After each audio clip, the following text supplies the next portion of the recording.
Sorry, I'm back. Can you hear me now? Can you speak? Can you hear me now? I think it's better. Okay. All right. Better. It's better. You can hear you. Okay. Thank you for your patience. So I'm going to go into the presentation right now, and let me take you to business analytics. What exactly is business analytics? I mean, in today's world, everybody works with data, no matter how big or small the data is. So business analytics revolves around problem solving. It helps you answer the 4 W's and H. What are the 4 W's? The what, when, where, when, and the H is how. You know, all the data that you work with, answer all these questions. What is the problem? And where is the problem coming from? And when do we need to answer these questions? When do we need to solve this problem? And where do we start from? Then how do we do it?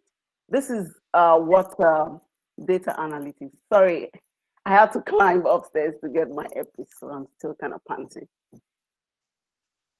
Okay, so to define business analytics is a scientific process that transforms data into insights that are used for fact-based or data-driven decision-making.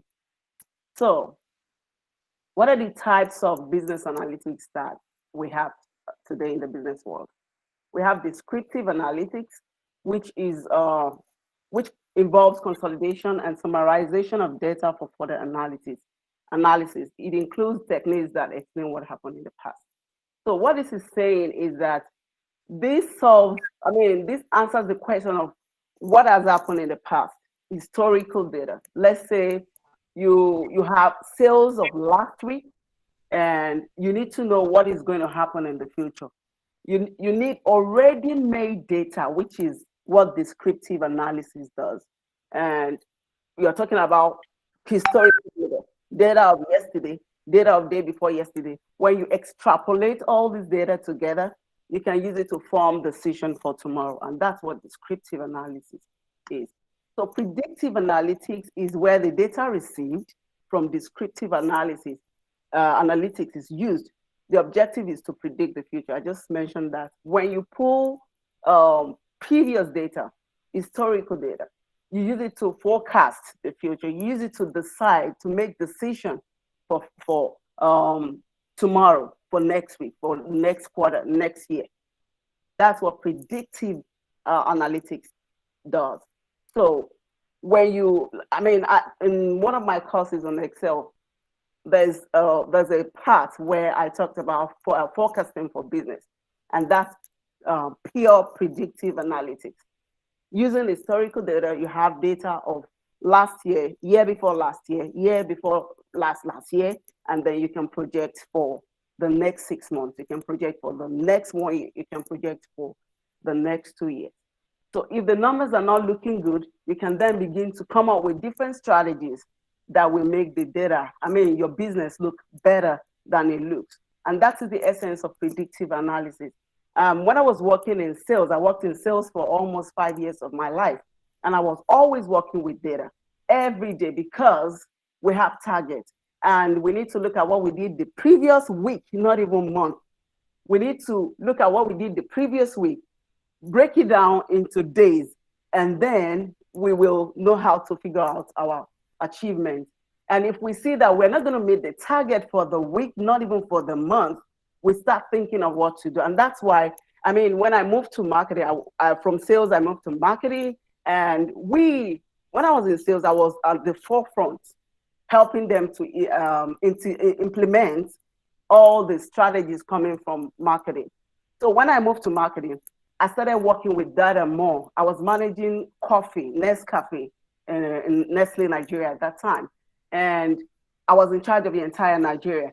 And I needed to plan for the entire country, 36 states of the country. We had 36 managers in different states. And my role is to make sure that the products sell in all these places. So the company gives me a target for the year.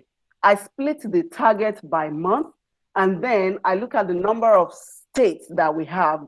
We have branches also. So we look at the number of branches, we look at the number of distributors. I'm just talking about how we use all these data in the real business world. And then we break down the data into states, we break it down into regions, and we break it down into distributors. And that's how we simplify. You can see a very big target. So you need to look at the resources available for you to make your to meet your target. So that's how to break down your target. You break it down, and then hello. Okay. So and then you start predicting. If we do 10,000 cases for this year, and we want to do 12,000 for next year, how do we make sure that we meet the target? We look at what we did last year. Like I said, we did 10,000 last year, and we're going to divide this by the number of cities, the number of managers across the country to meet. So that's exactly what predictive analytics does. And at the end of each quarter, if we see that we're not meeting the target, we're not going to meet the target because we break it down into 4 quarters.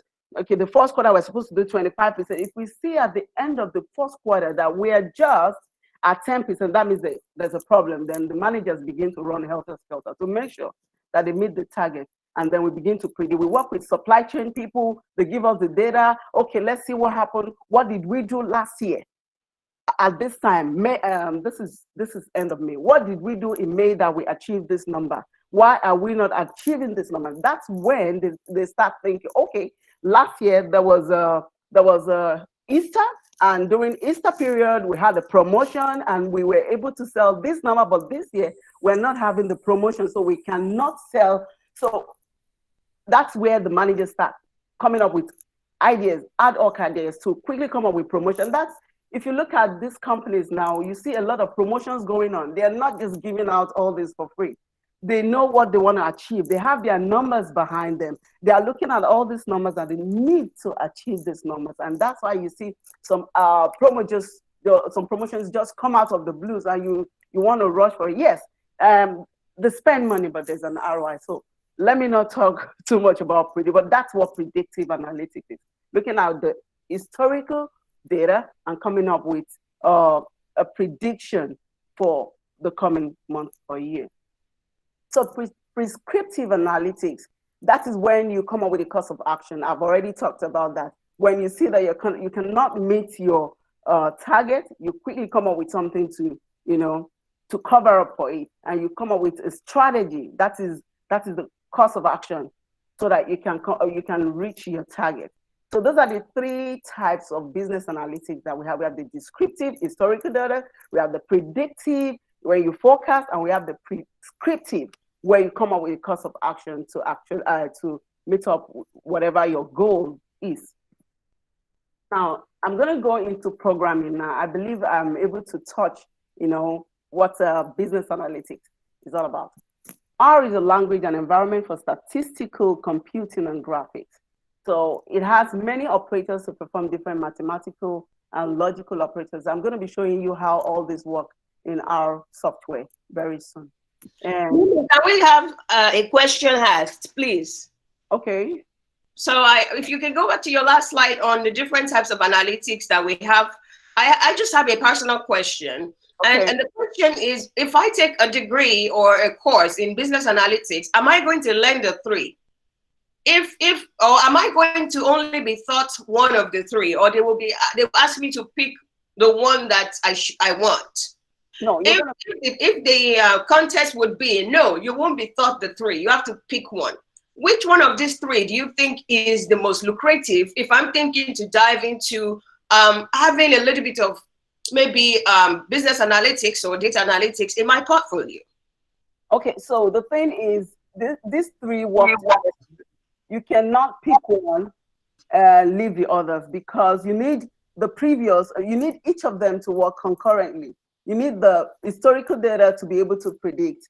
And when you're predicting, you need to be able to come up with an action plan to meet your goal. And that's why you need these 3. These are just the types And in the real world, you will not be defining all this. You will actually be going into practical, just like what the example I used when I was a brand manager. That is exactly what they use data for in the real world. You will not, if you're a product manager also, you're in charge of the CEO of the company. So the company will not ask you whether you're working with predictive analytics or something. When I was a project manager with a product manager with Indomie noodles some years back, they just come to me, what are we going to do next month? And the boss just passes. He just points at me and say, Madam, what are we going to do next month? The figures are not looking good. And it won't say, it just goes. So it's not going to ask me if I'm going to use, it's predictive of descriptive. It's my job to go to the supply chain team to give me the data of the previous. And as a brand manager, I should have all these numbers because I am the CEO of the brand. So you need the three of them to work together to be able to perform well. So if you're going to study in school, they're not going to teach you all this. They're not going to tell you this. It is part of what you should do. They all work together. Thank you very much for that. You can move on. Okay. So you need to familiarize yourself with some basic R syntax, to get started. And I'm going to show you some of these. If you don't know all this, you cannot work with our program. I mean, you just need to understand how they work. So the first one is the command prompt. When you open up, I'm going to show you after this. When you open up the R software, you're going to see this. Let me see if I can pick my pen. Okay. So you're going to see this prompter right here. And you're going to type in front of that. So you need to understand what that is for. And then R is case sensitive. You cannot, whatever you use to load your data is what you should use to pull out the information you are trying to get. Else you're going to get an error. And you should be mindful of the casing and capitalization. They have to be correct and correctly spelled. And our command is also called functions. The up arrow, that's on your keyboard. That it's on the number 6 on your keyboard. No matter what computer you're using, whether Windows or Mac, is the same on the keyboard. That you can use to call back previous commands. The commands are the codes that you have written previously. And then the $sign is used to select specific column. I'm going to show you very soon how this is done. The $sign is used to select specific column. Let's say you have a data set like we have sales revenue, and you want to see a particular column which says sales from dollars. So you will put the $sign in front of dollars to pull out that data from dollars, or else you're going to get all the data, which is going to be too cumbersome for you. And this $sign is mostly used when you're trying to do your visualization, so you don't have a disjointed graph. Okay, so if you have your computer with you and you want to install R, I'm going to take you through how to install this. So go to Google, type R. Once you type R, is there a link that you can put in the comment section and we can click on the link and start downloading? Because based on the country you live in, when you go on Google, the what you receive may differ, right? Yes, but it's just the same. It's just R is the same. But another thing is, I don't know if you'll be able to download based on your market, but you can always try. We have people using it in Nigeria and other African countries. So I don't think it matters because it's an open source. So that means anybody can download it and use. So maybe when Toyosi is presenting, I'll quickly go. I don't want to be too distracted because I don't have the link right now, but I can do that while she's presenting and put it on the comment section. Okay, so when you select the location nearest to you, you can download and then you can install on the computer. It's very easy to do. Do you want me to install it now? I already have it installed on my computer. So if I try to install... I'm talking about HOS. We need to download it to be able to follow through with you, right? Okay. I'm going to give you a few minutes to do that. Just go to Google. Is it possible for you to walk us through which one to download? Because this, we would need the link. It's better for us to have a link put in the comment section and we all click from there. So I'm on this right now. I see ourproject.org. I see datamentor.io, so it's just confusing as to where am I supposed to be downloading from. Just give me 1 second. Let me go to Google.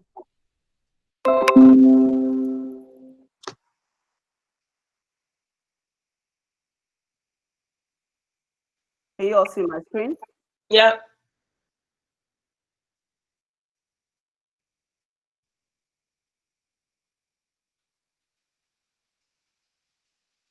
So the CRAN, can you see that? Yes. Click on that. Can you see my screen?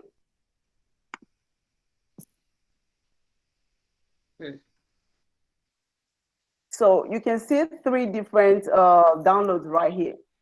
You see download R for Linux, download R for Mac, download R for Windows. Choose with whichever operating system you're using. My own didn't come up this way. I don't know. Oh my God! I don't want to have the same problem like last week, where I'm the only one behind. I'm not getting left behind today. No. Are we good? It's okay. I think that somebody dropped the link in the comment section. Thank you. All right. Awesome. So can I go ahead with this or? Okay, so I'm using Windows, so I'm going to click Windows. So once I select that, I'm going to install. I have it. I don't want it to obstruct what I already have. Hey, Joe. Okay. We'll see in the Mac. All right. Yes. I'm using Windows right now. That's why I clicked on Windows. So you will see install R for the first time. Click on that.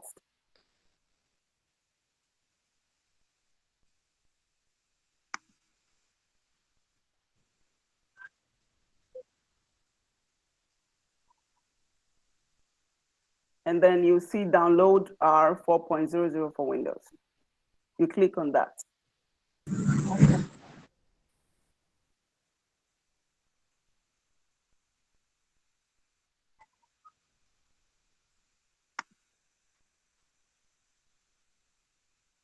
Are we good? Yes, we are. Okay. So if you click on that, it's going to prompt you, just follow the instruction. I already have it installed on my computer, as you can see right here. So I don't want.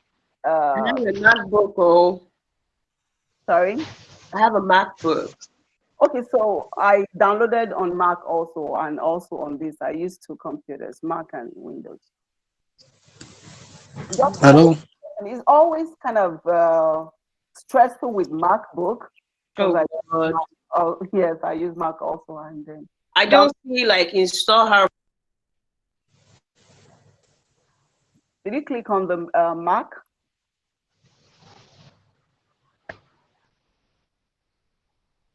Did you click on this?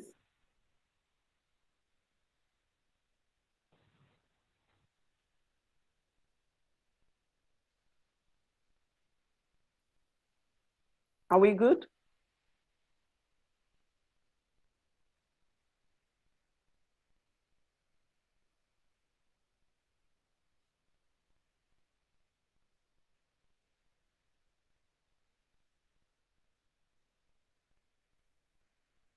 Hello? Hello?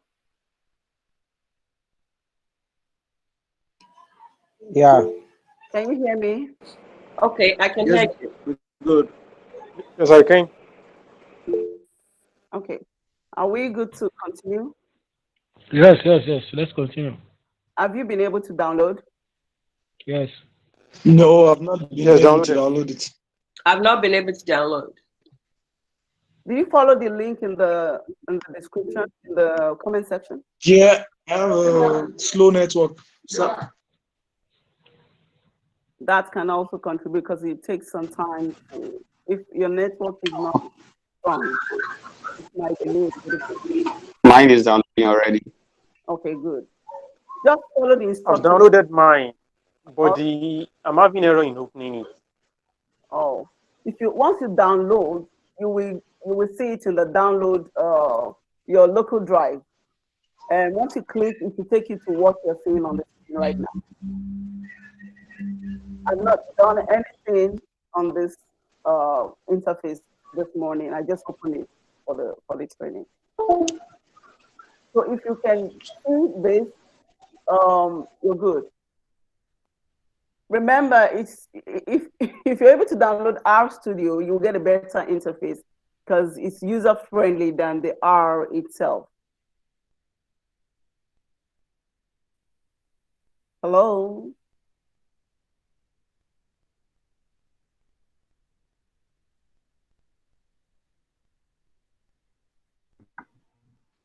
Yeah, we can hear you. Oh, awesome. Talking about the R Studio, I used to talking about the R.4.000 that we saw the other time. You will see 4.000. If you see 3.6, you can also download a different version, depending on where you are, the country you are, your market actually. So should we download the R Studio instead of the R software? Yes, I suggest you download the R Studio because it gives you more options. Like you can see on the screen, you will be able to have different windows opened at the same time. Like, can you put the link for R Studio in the comment section so we can know the right one? Just go to rstudio.com, rstudio.com. Thank you. Okay. Yeah. So can I go on? Maybe you need to give us some time to do the downloading. All right, no problem. No problem. Thank you. No problem.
I just shared the link for R Studio. I think it's the same thing somebody shared already.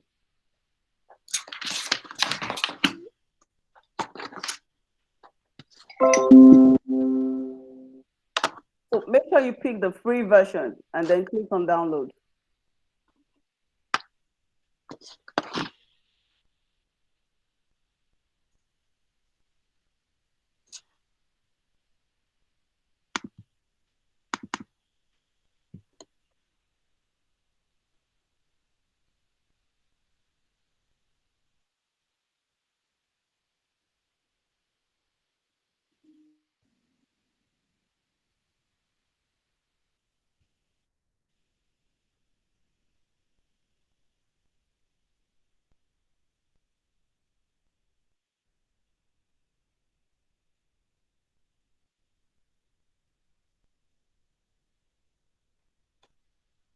Sorry, we're almost there. Is everyone there except me? Oh, God. Yeah, we are here. Almost there. Almost there. No problem. I'm not getting left behind today, guys. Not anymore. I'm going to learn this.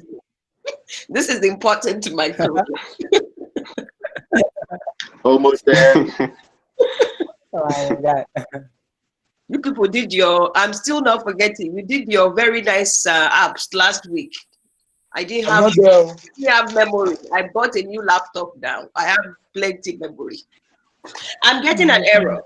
I've tried 2 laptops and I keep getting unable to locate R binary by scanning standard location. Can you help? Okay, I shared the link in the comment section. Can you just click that link? It will take you straight to the video. I already downloaded. Okay. I downloaded and I loaded it. I'm using a MacBook. Okay. But after it got loaded into my applications, it said unable to locate R binary by scanning standard location. Did you download the R itself? Sorry? Did you download R itself? Yes, I did. Yeah, I think no, you need to install R before R Studio can work. Oh, really? Yeah, you need R first. I did not download R. I downloaded R Studio can work on its own because I have the two and I make use of R Studio. Okay, so I have to go. So where is the link to download R again, please? Download R. All right.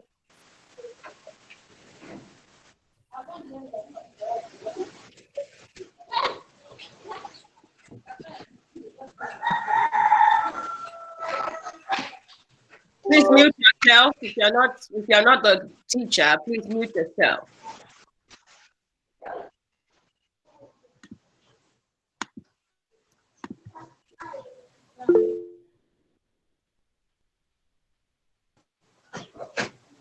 I'm having difficulty downloading R, to be honest. So when I get to my next page, if you don't have enough memory on your laptop, especially Mac, it will not open. I had this. I got a new laptop. It's less than 1 week old. Okay. Okay. Yeah, and it's because of these classes. Last week I could not install anything. I didn't have memory. I have plenty memory today. Whoa. But it's saying latest release. Mm-hmm. I'm a little confused. Is it possible if you help me click on that link so you can help show which of these links should I click, because there are like 6 of them. Okay, are you seeing did you click on the link? Yes, I clicked on the link and I clicked on the Mac side. And now it brought me a page, and that page has several comments. Ade, I shared the link. Just use the link I shared now, the direct download link. Try that. I just installed it now too. Thank you. Okay. All right. Is that for MacBook? Yeah. Great. This is great. It's already downloading. Thank you. Thank you, Uchi. Sure, no worries. Thanks. Okay.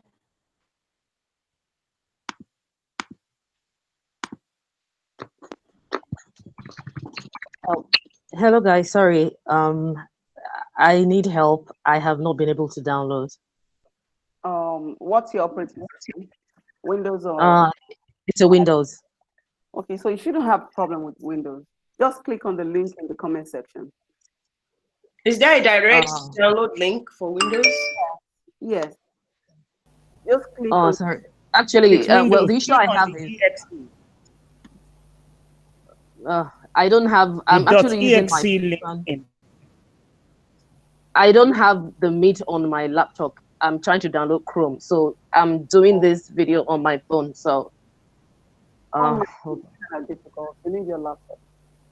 Yeah, but I'm in cranrproject.org, and I clicked on the for Windows, download R for Windows, and it took me to R for Windows. Yeah. Okay, so I click on install R for the first time. Yeah. Okay. Okay, so download R 4.0 for Windows. Yeah. Yes. And I click on run or save. Run. Okay. Yeah. It's downloading. Just keep following me. Let's try and download R Studio. Because yes, I've downloaded my Mimi, and all I can see is some bunch of programming languages. Okay, so I opened another Windows. R Studio ID.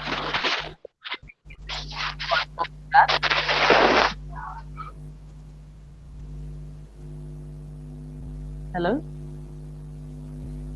Yeah. Yes.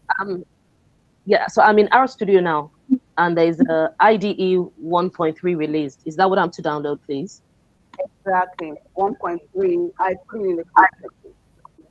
Okay.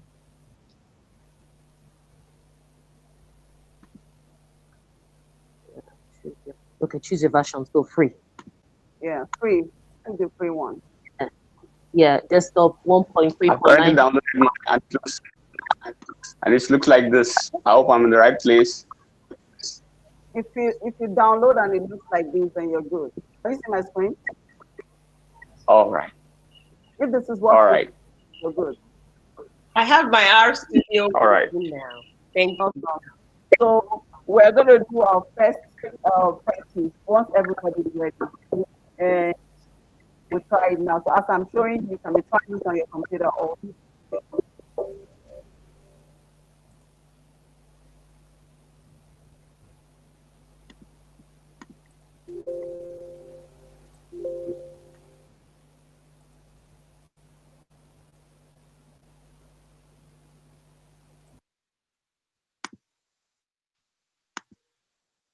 once I'm done with the intros and the introductions and nitty-gritty, I'm going to share the code that we'll use to run all these things we'll be seeing today.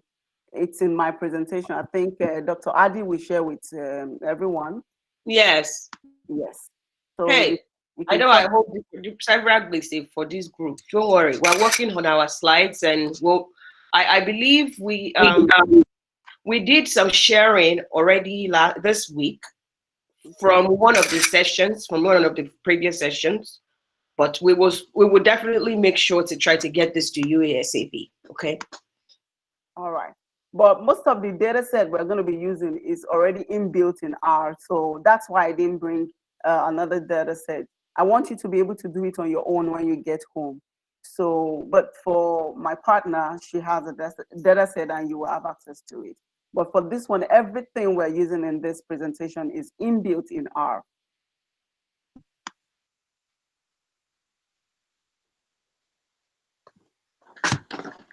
Let me know when we're good so I can. I am good. The slow person in this house is me, and I'm finally good. So any other person that needs help? Can I go on? Can she move on? Yeah. Yes. We don't want to leave you behind. You need help. Maybe you can go on then if nobody's responding. Okay. So once you're done, we're ready to write. You're ready to write the source code. So go to the interface and type 1 in front of the command button. So once you type 1, hit the enter key. So if it returns 1 back, that means you're good. It's working. Can you see my screen? No, we can see you. Oh, mine. You should be able to see my screen. I don't. Okay, I think I can see the screen. You have to pin. I can see it. It's working. Can you pin it? It's working. It's working. Yes, you have to pin the screen. Whoa. I just did. I just pinned it. Oh, thank you. Okay. So if you type 1 and you hit the enter key and it shows 1, that means it's working. So now let's type hello world. So let me go to the presentation, and in front of the command button, just put open parentheses, one single, not parentheses, inverted comma, one single, then you type your hello world and hit the enter key. Hey, it worked. Yeah, so you're good. If it works, then you're good. Okay. So Omotoyosi, you remember this is where you carry me and come. The last time we were working on Python, Omotoyosi is my Python teacher. I'm already here. Hello world. Hello everyone. So you can also, so I'm coming back to this. So let me go back to my presentation. So once you do that, let me teach you how to load your data set into R. If you don't want to use already made data set and you want to load your own, I'm back on the R interface. Click the file. Excuse me, but we can't see your screen. Mimi, please share your screen. I am sharing. Let me stop sharing and share We again. can't see it. We can't see it. We are seeing you. They can see you. We can see you. I could see the screen earlier.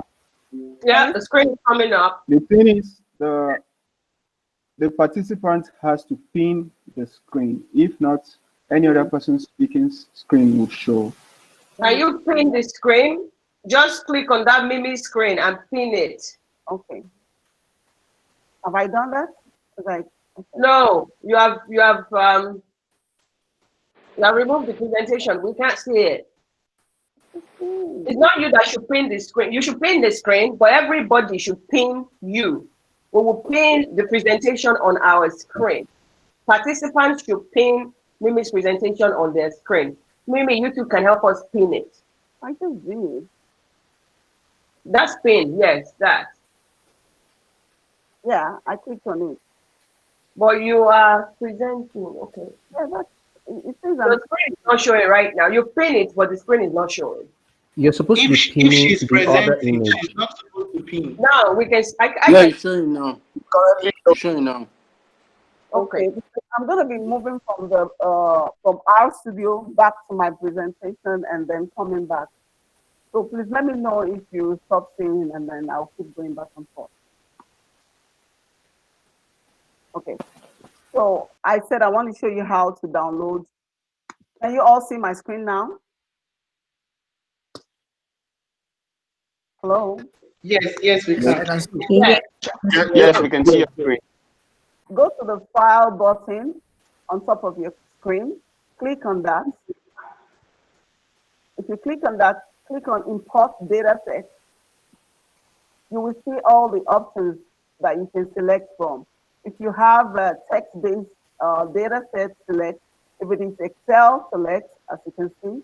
If it is SAS, SPSS is the statistical tool for IBM, and it's also a very good tool too. So whatever format you want to pick from, just select. Once you select, it will take you, let's say I pick from Excel, it will take me to my desktop, and then you can find whatever you want to. If I click on browse. Does it take Minitab? Sorry? Does it take Minitab? It doesn't show that, so it has to be what it shows that you will pick. Yes. So but can I import data from Minitab? You should be able to, maybe from the paid version of R, because this is the free version. Okay. Yes. But you can put Minitab, export it to Excel, then it's going to export that data from Excel. Okay. It can from Minitab directly. Thank you. Okay. So that's how to import, your data into R. Okay, so I move to the next slide. And I'm going to type the next code. We want to import a data set from R, and I'm going to import air quality.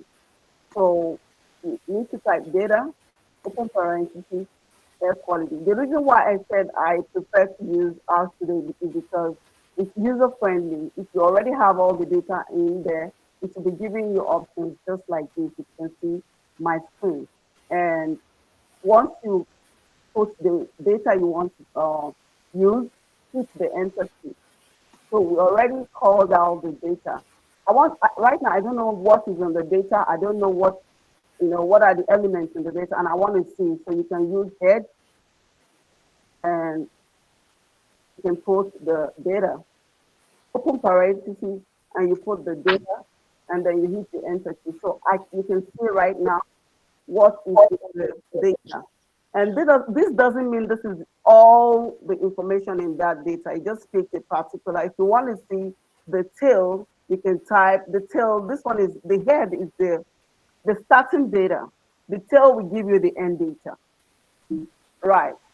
So we can see the data. If you want to see the summary of everything in this data, it's going to bring everything out for you. If you can read it, fine. Let me see. So this is everything in that data. And you'll be able to read it. And you can see the median, the minimum, the first quarter. So we have to type two things. We type the data, we type air quality here. Yes, if you type data quality, that's the name of the data set that we are using for this class. It's already inbuilt in R. So you use data and then you open parentheses and then you call out the data. My own data is not like your own, no? It's different. Maybe it's because of your iOS, so it should be the same. It's not okay. It's similar. It's the same thing. Okay, so this is exactly what you received. Are we all good? Can I move on? I'm good. You can move on. I'm good. Okay, so now I'm going to introduce you to different types of operators that we have. You need to understand all these. There are 4 basic types. And we have arithmetic operators, relational operators, logical operators, and assignment operators. I'm going to show you how each of them works. The arithmetic is just used for calculation. If you want to calculate anything, you just like your calculator, you pull out you can use the, hello? Yeah, we can hear you. I can hear you. Okay. We can hear you. Okay, you can use the software to calculate. So we have the plus sign, which is, the addition, the negative sign, subtraction. The asterisk is the multiplication, the / division, the up arrow is exponent. It is used to triple, it's like something raised to power something, like 3 raised to power what? 3 raised, I'll show you how that is done. And double percentage is modulus, and this is an example of what I am talking about. So we have x equals to 10 and y equals 3. So if you write a code to say that y plus 3 x plus y is equal to 13, that means you're saying 10 plus 3 equals 13. So the output should give you an answer. So if you say y plus x minus y, let me go to R. So I'll show you how this is done. So you can use this to calculate 3 plus 3, and then when you hit the enter key, it gives you the answer. You can try it. And if I say 10 minus 5, it gives me the answer. And if you say 30 divided by 3, it gives me the answer. Can you see my screen? Hello? Yes. Yes, we can. Yes, we can see your screen. Go on. It's perfect. Oh, okay. Okay, so also use the exponent. Let's say I say 4 exponent 4. And that means 4 times 4 times 4 times 4. If I say 5 exponent 3, that's 5 times 5 times 5. So you can use this to calculate actually. So the next operator, relational. So relational operators, you can use this to just the same way you use the arithmetic. If you write the less than, we all know the less than sign, the greater than, the less than equal sign, greater than equal. In this case, you use the double equal sign to indicate equal to. And if you put exclamation and equal, that means it's not equal, just like we have in Excel. And these are the examples. And let me go back to R to show you. So if you say 4 is less than 5, it's going to than 6, it's going to tell you whether it's true or false, and that's true. And if you say 70 is greater than 20, that's true. You understand? So that's exactly how this works. So I hope we're clear with that. You can try it on your own. I have a comment to pass. We have 137 people in-house. We need your help. Okay. We need you to tweet at us. We want you to know what you're working on. We want to know what is on your screen right now. Please, for God's sake, you guys know people charge for this. We are offering it to you for free. What you can do for us is to tweet at us. Tweet what you're working on, hashtag STEM Hub, hashtag Africa Acts. If you are on Instagram, tag STEM Hub Foundation and Africa Acts with your screen. Why is this important to us? We need funding to be able to keep this program going, and we don't want to start to charge anybody. We need government funding, and without proof of the fact that you are learning something, we will not be able to get those funding. So please, everything we have been doing, we have been funding STEM Hub on our own for 3 solid years. We need your help. We want you to tweet at us if you're on Twitter. We want you to Instagram and tag STEM Hub and Africa Act. We want you to tag us on all our platforms, because this will show that truly we are making impact in our community. We need your help. Okay. Facebook, we want you to tag us there, but we want you to use hashtag STEM Hub, hashtag Africa Act. Please. Please, can you put the hashtags and the handles and the chat, please? Chibiko, help me put our handle and our tag there. Okay, I'm even writing it out. This that I have to break this transmission, because this is very critical. I am loving this class, and I believe that we want to bring more speakers. We want to make sure that we continue this trend. And our handles, I believe a lot of you already follow us. So I put the hashtag there. And so we want you to take pictures of your screen. We want you to tweet at us. We want you to put it on your Instagram and your Facebook and tag us so that we can find it. Because we need this proof for the government to see the impact of our work. So when we're asking any organization to donate, they really know that we are able to actually make impact in our community. Thank you. Uchi, am I missing anything? What else would you want them to add to the tweet?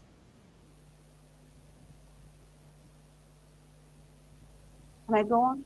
Okay, I think there's nothing right now. Please, we will be expecting your tweet, and guess what? I'll be retweeting if you are tweeting. And I will also be if you tag us on Instagram, we will post it on our Instagram story. We appreciate you. I added the usernames of both accounts, so STEM Hub and at Africa Hearts, so they can tag us. Instagram, we go. Please put. What's the STEM Hub on Instagram? I'm not. STEM Hub Foundation. At STEM Hub Foundation. Dr. Adi, can they tag us? Yes. Please help me put Mimi's handle and Omotoyosi's handle. Omotoyosi means MIZ T on Instagram. Okay. Are you on Twitter? Mimi, what's your handle? Help me put all the handles there. We need you guys to help us to make sure that other people also join, right? When you tag us, when you tweet this, people will start to join. Thank you very much. No, you thank you.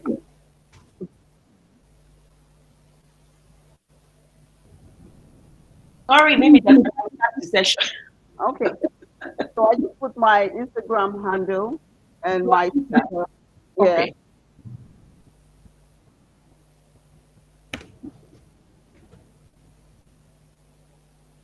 How much else do you have Twitter?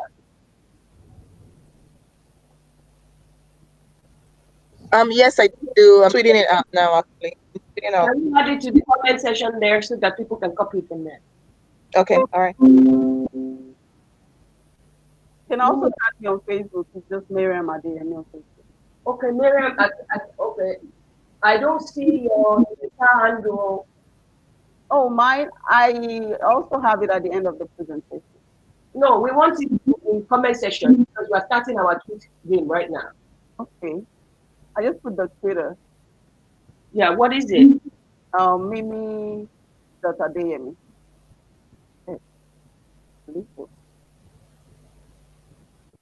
Instagram. Already. What is Twitter? I've seen you. Mimi Adeyemi. What is yours?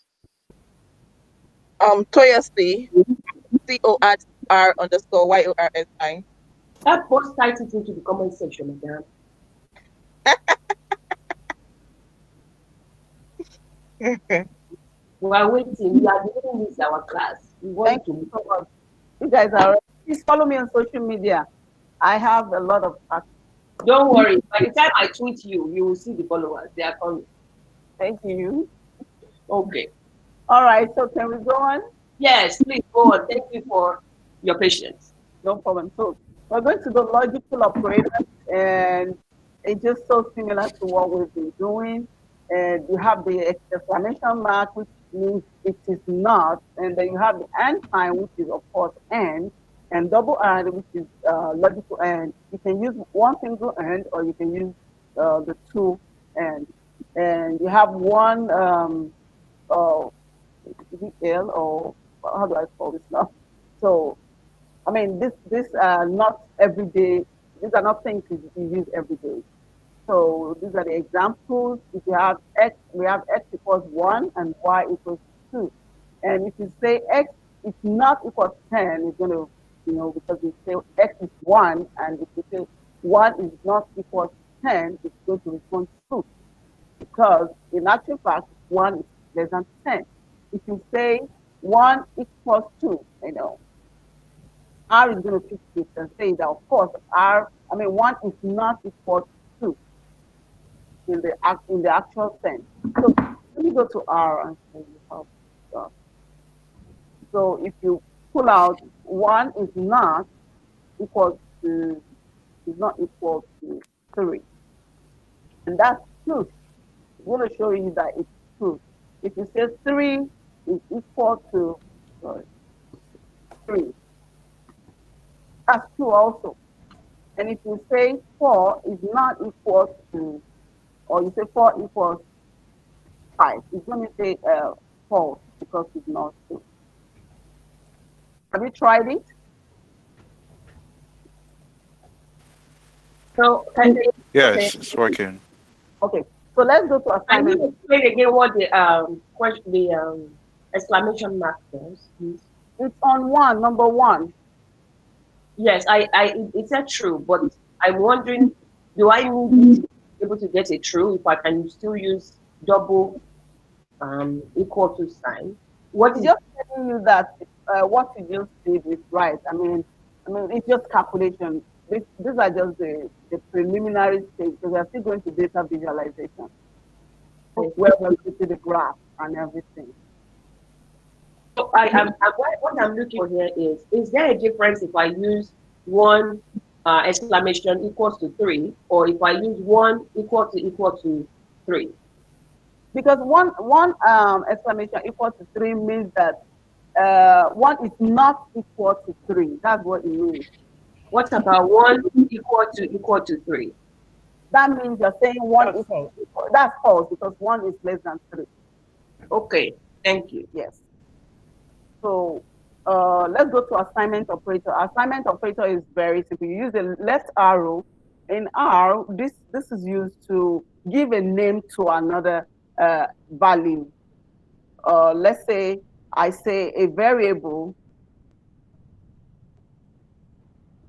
and I use it less than and the dash. That's what will I use? That's the command. Okay, is equal to false. So if I click enter, it's going to say that, okay, so I want to call out this variable, because I've already said that false is equal to a variable. I use that to give a name to that. So, and I pull out the class function and I put a variable. It's just going to tell me that that's logical. So that's it. And if I say age equals, I use I use the arrow sign to say age is 18, and I hit the enter key, and okay, I'm gonna do that again. I like this one. I don't like that. Please mute yourself. Okay, so if I call that out, okay, so it's saying that it's not found because I didn't use the right. So that's what I was saying. If you use the wrong, operator, it's going to return error. to you. So because I already said age is equal to 18, so let's try this. Okay, so it's an error. Okay. So basically, you just use the arrow sign to give a name to a variable, and which is the example that I used earlier.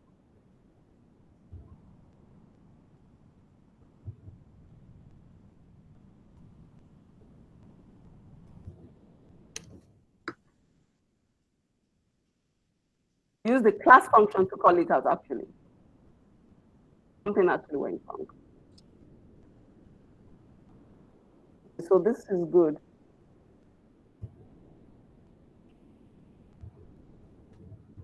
Can I go on?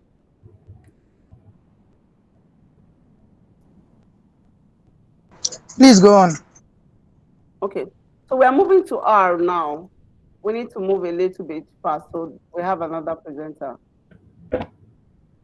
So now data visualization in R. This is the most interesting part of R because honestly, with the volume of data out there, right, it is not possible. It is impossible to tell a very good story that will capture the attention of your audience without using visualization, to explain your analytics. Not everybody can read numbers. Some numbers are just too much, they give headache. But if you use visualizations, it tells the story better, you can read faster. And one of the greatest advantages of data visualization is that it helps to explain complex, it simplifies complex data sets, or you can easily break it down.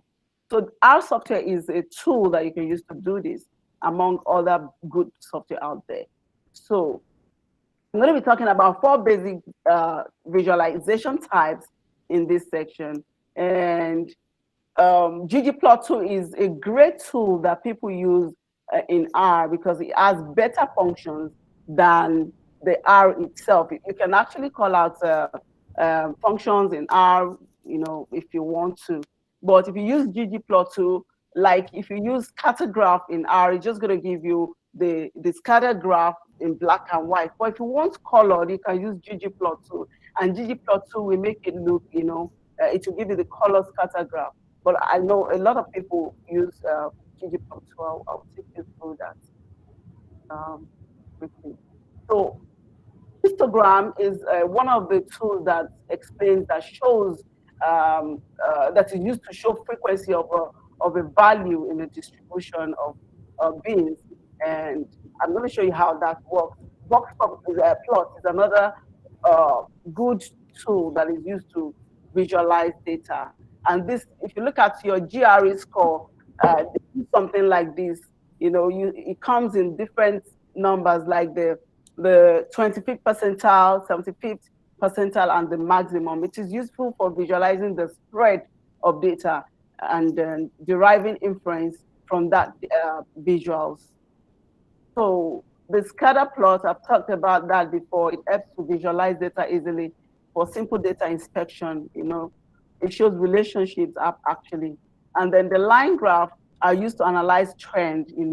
I was talking about historical data the other time, looking at what happened some time ago and what is happening now and what we think should happen. You can use trend to show that with a line, and then if there's relationship or there's growth or decline, you can use line graph to do this. So I talked about ggplot2 is a package. We are going to install the ggplot2 also in R. If you don't have it, I want you to let's go to R. Let's go back to R. So if you want to install, I already have ggplot2. But if you want to just type install dot. Let me go to install dot packages, and then you open parentheses. Can you see my screen? Can you see my screen? The slides. Yeah, the slide. Yeah. So just go to R, type install.packages and open parentheses, and then you put ggplot2. Let me show you. I'm not going to use it because I already have it. So install the. Sorry, can you go back? Okay, you are typing it. Yeah, install the packages. See, that's why I said I like RStudio. So you can just open parentheses, double quote ggplot2. So just click enter. I already have it installed. So once you install it once, you don't need to install it again. It stays in the software. You can just call it out anytime you want to use it. So it's going to install again, but I already installed it. But if you see my screen, it's installing it again. Can you see my screen?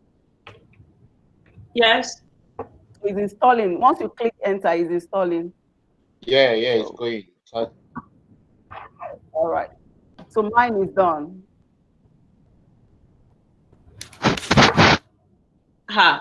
This one is asking me if I want to install from sources the package which needs compilation. It's saying yes, no, cancel. I don't think you need that. Just go to, if you see anything like mirror. Did you see anything like mirror?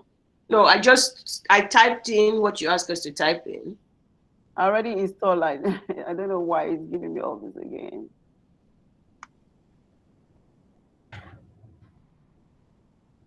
Mine is not, it's not. Do you want to install from sources? Should I click yes or no, or what do I do? Click yes. So mine is done installing. So do I have to write the code? You're not writing anything. Once you click outside that parentheses, it does everything by itself. Mine was on. I don't know if people were seeing. Can you bring your presentation on so I can make sure that I typed everything in correctly? Okay.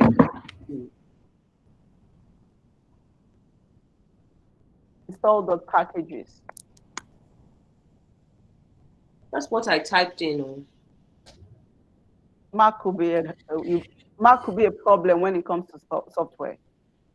Because it gave us a lot of problems when we're installing, and because we had to do a lot. So all the software, they are more friendly with Windows than Mac, I tell you, and that's why I had to get a Windows. Don't worry, today is only Mac that I have. I don't bother you. I think it's probably installing. I click enter and it's moving again. Yes. So if you can see, I don't know, mine has already installed. So, but it showed how it was moving. It does everything by itself, which is superpower.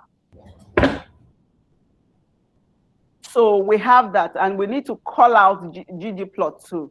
So if you want to call it out, I hope everybody has installed.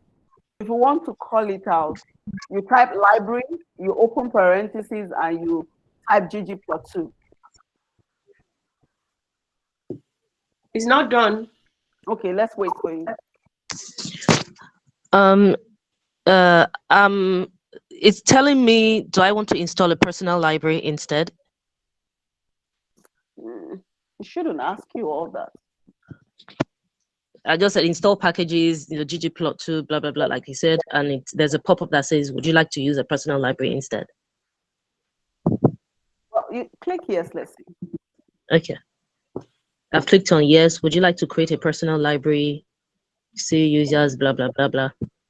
To install packages into? Click yes. I think it's trying to install on my laptop. Yeah. Okay, so I'm seeing secure CRAN mirrors. Yeah. Okay. So I should just click. I see secure CRAN mirrors and there's O cloud HTTPS highlighted. Just keep following the instructions. It shouldn't give you all the headache anyway. You should just do what you want to do. Okay.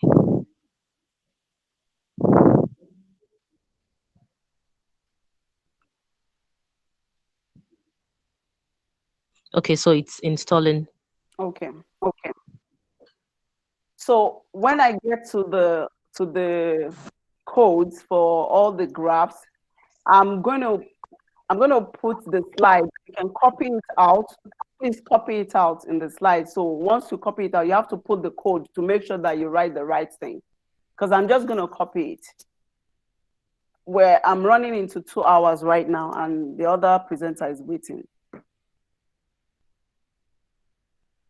So I will show you the way I'm showing right now, so you can write it out.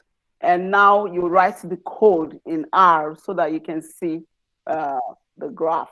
So I have a question. It says it's downloaded source packages are in. It told me where it is. But when I tried to put this library ggplot2, it told me error in library ggplot2. Why?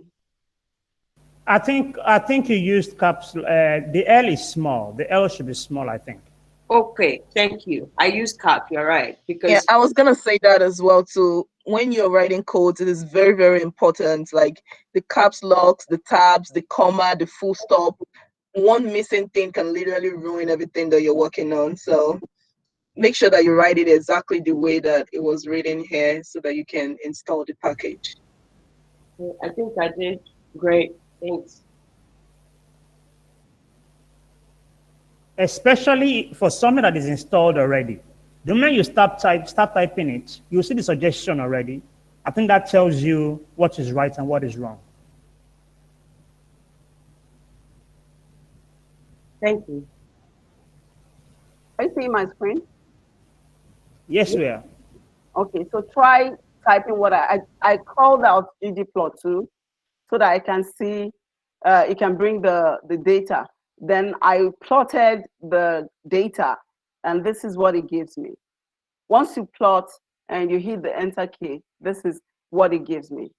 All my enemies at work, they are in trouble. I will be doing plots. Hey, wow, this is beautiful. So to see, okay, so when you pull out the library, put ggplot, don't put inverted comma, just write ggplot2, and then hit the enter key. The command operator is going to come out again, then write plot, open parentheses, and you put the data. The data is air quality. Once you click enter, it's going to give you the data, the visualization, as we can see. Then you click the zoom. This is it. So this is everything in that data. And if you want to save this, just click on export. Can you see that? Can I go on? Yes, I think so. Okay, so click on export, and then you can either save it as image or you save it as PDF, and then it's going to ask you where you want to save, whatever format. Then you click on save. If you want to just copy and paste on your PowerPoint presentation. So let's say I copied already, and then you just paste anywhere you want. Sorry, Timmy, please, can you come again from after I click air quality and enter? What do I do next, please? OMG. So just after you type library ggplot2, hit the enter key, and then type plot, open parentheses, as you can see right here. And then, are you on the road? Can you mute yourself if you are? Okay, so you put air quality and then hit the enter key. Once you hit the enter key, it's going to give you the visuals. And if you want to see, just click on the zoom, and then it gives you the bigger picture so you can read your data. So I also said that if you want to export it, maybe you want to take it out of R, you can save as image. Once you click on that, it's going to, this is PNG format. You can click and change the format to JPEG, TIFF, whatever format you want to save it as. And then you can rename it. You can change the name. Once you're done with all that, click save, and then it saves it for you. If you want to save as a PDF, it's the same thing. Just change the name. You can decide to change the size. You can leave it the way it is. You enlarge it when it gets to where you're taking it to. You can rename, and then you click save. And then if you just want to copy, just click on this, copy the chart, and it goes straight, and then you go to where you want to paste. Just click Control V, and then you paste it. and that is done. So let's go to histogram. We want to plot histogram now. Remember I said that this is a whole lot, and these are different columns. Ozone, solar.r, wind, temperature, month, data. These are different columns. So if you want to call out just one column, you're going to use the $sign to pick the name of the data, and then you put the $sign, and then you put the column number. I'm going to do that right away. So I want to build histogram, and just type histogram, and then it opens the parentheses and then air quality, and then you put the $sign, and then I pick solar R, and then you hit the enter key. So we have the histogram. Please try it. So this is what we just created. If you are joining us for the very first time and you would like to receive mails from us, whether is this presentation when we upload it to YouTube or some of the slides that we are using today, give me a second. I'm going to pull our mailing list. I'm going to pull it into the comment section, and you can put your information in our mailing list, and that way you'll be able to have access to that information. Don't drop your email address, please. I wait, and once I put the mailing list in, you can put it in. Thank you. Sorry about the break. No problem. So have we been able to create this? Can I go on? Yeah. Okay, so if you want to change the color of this, maybe you just don't like the way it looks so blank. So you just want to put some colors, you want to fill the color. I have the code, it's quite longer than this, so once you just click on that, I'm going to open up the slide so you can copy the code, and then that's it. It fills it up for you right away, and that's what you have. Can you see my screen? I just filled it with color. So let me pull out the code for you. It is long. You're going to get all this code. Just take your time to copy all this. This one is the first one we ran that shows just the histogram without the color. But because this is quite long, I just copied and pasted. That's one good thing about R. You can copy and paste the code, and maybe you have all your codes written somewhere. It takes time when you're working. Just copying it and pasting the R software. And just for you. I put in the mailing list, everyone. Sorry, Mary. Whenever anyone has time, please fill it out. If you completed it before, it won't let you fill it out.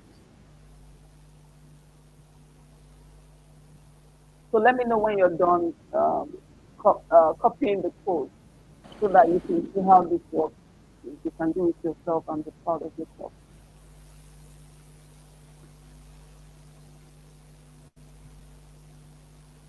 So if you want to change, sorry, can I go on? I'm still copying the code. So sorry. Sure. Sorry. So I see that there are capital letters. I don't want in capital letters. Yes, just copy the way it is. It's case sensitive. If you put a lower case where capital letters should be, it will give you an error, just the way it gave me an error earlier. Under the histogram air quality, is that the $sign? Yes, $sign to call out the column. Air quality is the data set. So solar.radiation is the name of the column. Is the solar in capital S? Yes, it's capital S. So use capital S and it gave you error. The solar S is small s. Because the small it's small s. The first one is capital S, the one we used to call out the blank one. So this one is small. I'm still able to do it. Okay. If you just write histogram, open parentheses, air quality, you put the $sign, then small s, then you write solar, dot R, the R is capital, you put comma, And if you're using RStudio, as you're picking all this, you should be giving you suggestions because it already has all of that inside the package. So if you type the first letter, it will give you suggestions. Let me just go. Like, okay, it's finally working. Oh, thank God.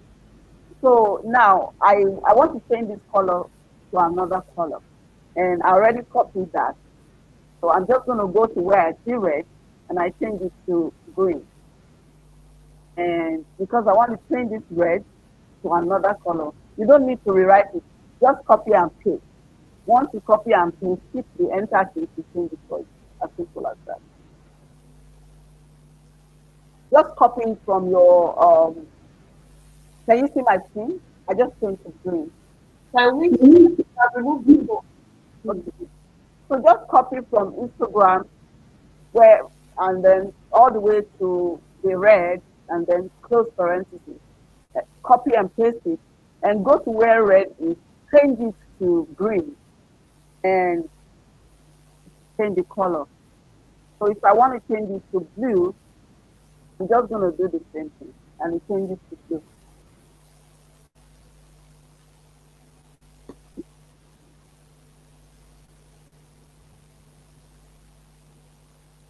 Are we good?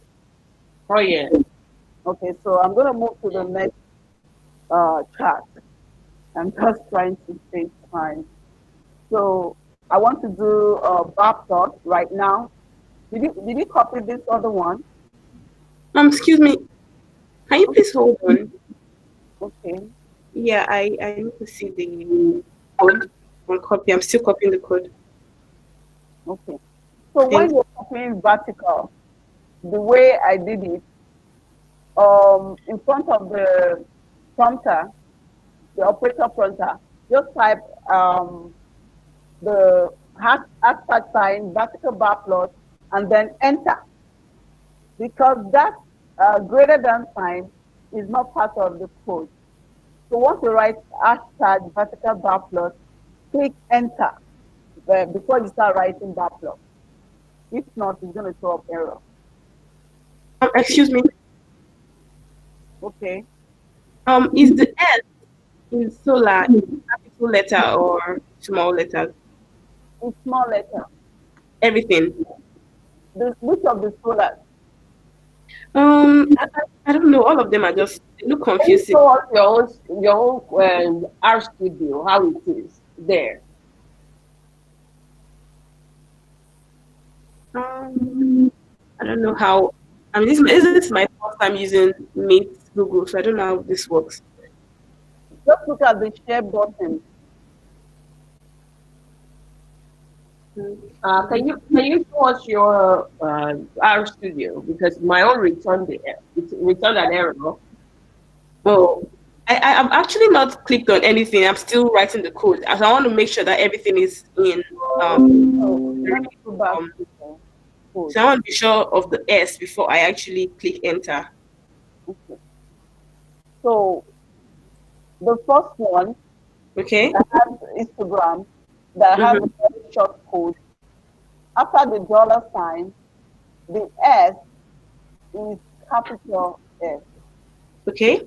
The second one with long one, after the $sign, the S is small s. The second one, okay. Small s. Yes, small s. Okay. .r. And then by the time you start typing the name, it's going to give you the option. Just click on the option. Oh, okay, I'm confused. You said the first S. Which is the first S? Okay. Are you on Instagram? Yes. I mean, I'm done with the very first code. So I'm on the second one. The very long code. That's where I am currently. Did you run the first one? Did it give you a graph? Yes, that one ran correctly here. Okay, so this one, okay, just write Instagram the way it is, open parentheses. Once you type air quality, it's going to give you air quality. Click on it, and then you put, or you can just write it yourself, and then you put $sign in between, and then you write solar. The S is small s. Yeah. Dot big R. It's small. Okay. Yeah, the S. After the dollar sign, the S is small s.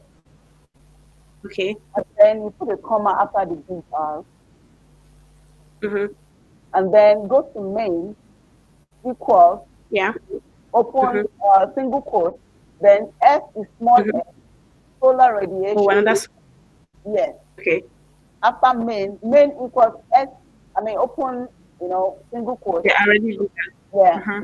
Solar, the radiation, the R is capital R. Yeah. And value, the V is small v in air. Then you close that quote, and then you put comma. Okay. And then you put X lab equals single quote again. Solar. Solar rad. Yeah, and S is small as well. Yeah, solar rad is together. And then you put a dot at the end of the V. And then you wrap it again, single quote. Oh, did you say solar rad together? Like everything together? It should be together. Okay. And then you put a comma. And then the COL means color. Color equals single quote red. And then you close the current. Uh-oh. So I just clicked enter and it's giving me an error. Then something is wrong. Can you copy the code of the comment section? Yeah. The code. That's where everybody copied the code. Okay, let me copy the code. You said I should copy the code is in the comment section. Open the comment chat. section. Okay. Open the chat and copy the code from there. All right, thanks. So the one I sent now is for the next one. Just listen. It's for the next one I'm doing. So just copy the code and paste. So the Instagram, the one you were trying to do, I'm gonna copy that.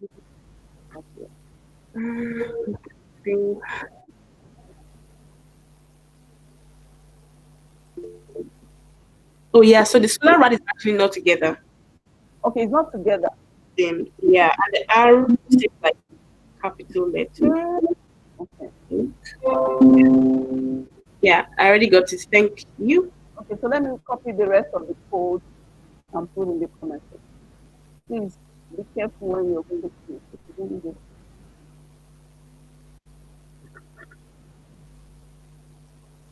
Anyway, you see the greater sign, greater than sign, is not part of the code. So don't use that as part of the code. If you see it in what I sent to you, you need to use it if you just keep it in Word.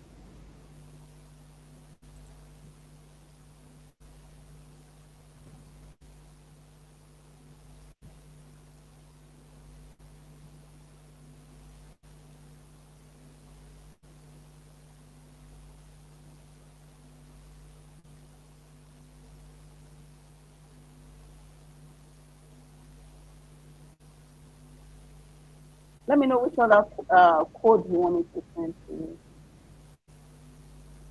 The other one is okay. So if you want to change the color of the histogram, just go to where the color is and just change the color to whatever color you want. Green, blue, yellow, any color you want, just change it. So let me start another graph. So please mute yourself. Olayinka, Olatunji, we need you to mute yourself. Thank you. I'm doing vertical graph plots now. So just go to, I already put it in the comment section, just copy it.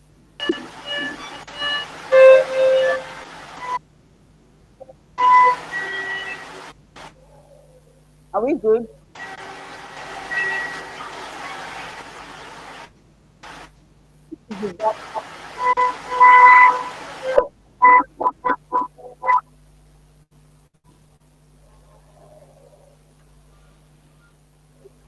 And then for the horizontal, this is the horizontal.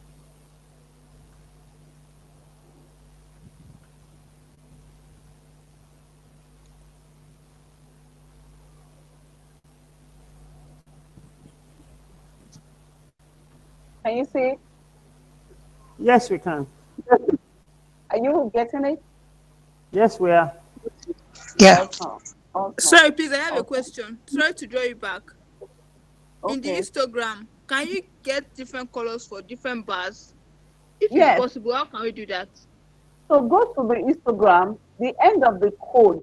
You see where you have color equals blue. Yeah. Just change the color. Let me copy and change to another color so you see.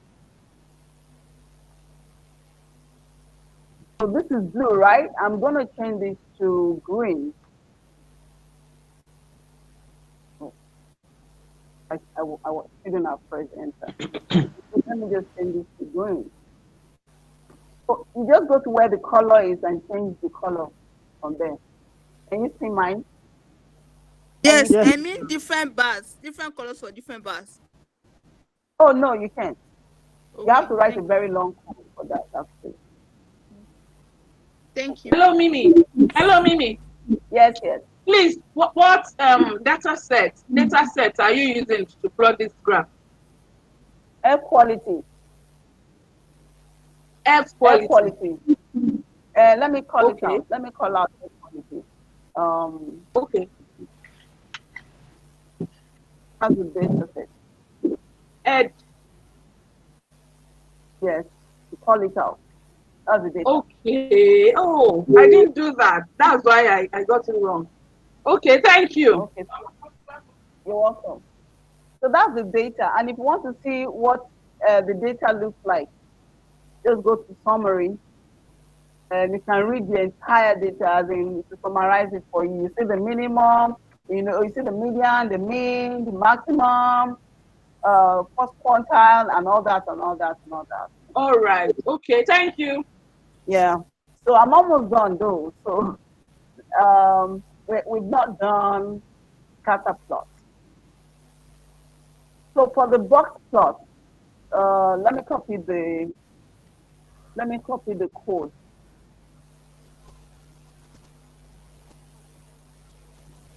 And put it in the comment section. Mimi, can you put the horizontal bar plot code also? Okay, I will do Please. that. Thanks. Okay.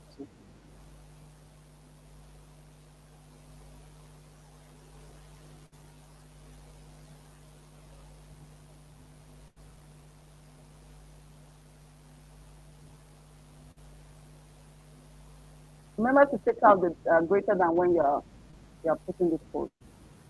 If not, to give you error. That's the horizontal. So I just put the box plot. Did I put multiple? So let me run this. Let me do single before multiple.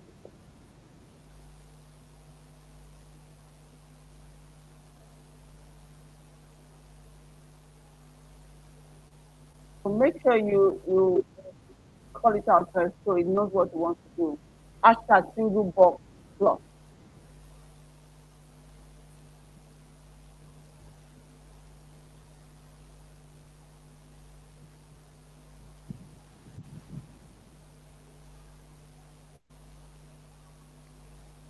And then you put the code, and then it gives you.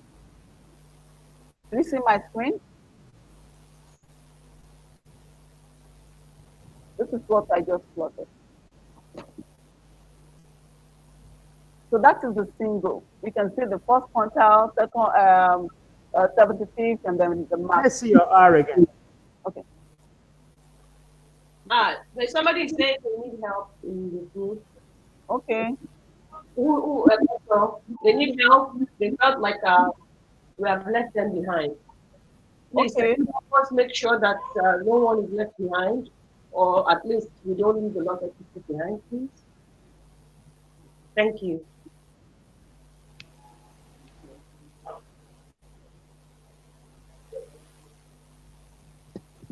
So that is a single box plot.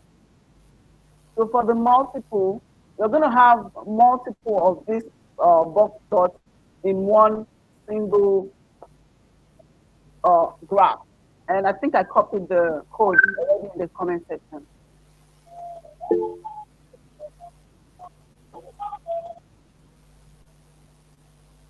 Remember to hashtag. And then you put the code. Multiple. You can see. I don't see my syntax, and it didn't return an error. Did it return an error? No. You should see. Look at the code again. So put a single book plot. Did they give you a plot? That is not complete. You have a plot.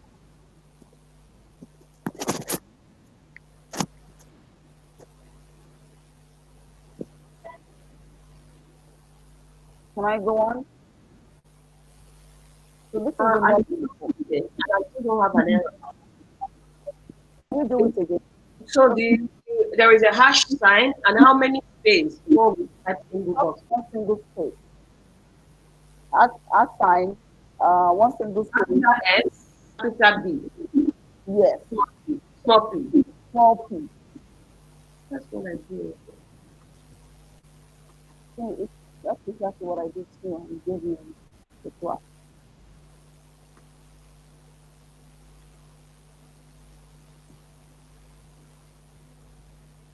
Is it in the comment section? Yeah, it's there. Let me copy and paste it. Which of them can go right? It is there. Find it. And we keep going.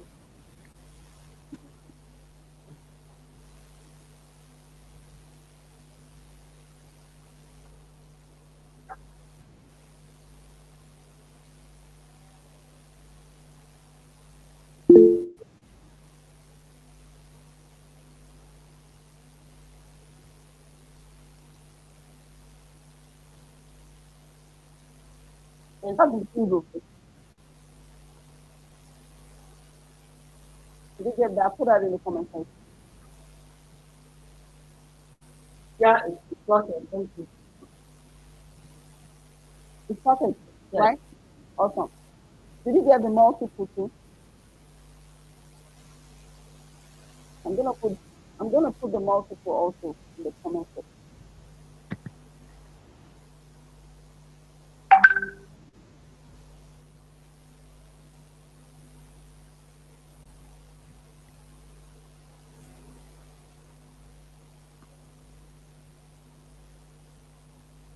I just posted the multiple. Oh, I got it. Thank you. You got it? Awesome. Can you still see my screen? Yes. Okay. So, Yes, we can see your screen, ma'am. okay. Sorry, I don't take your phone. I have just one more graph to plot. So we are going to use the ggplot2 now. Let me put that. So ggplot2 is you call the library first, and let me go to. I'm just putting the code for you.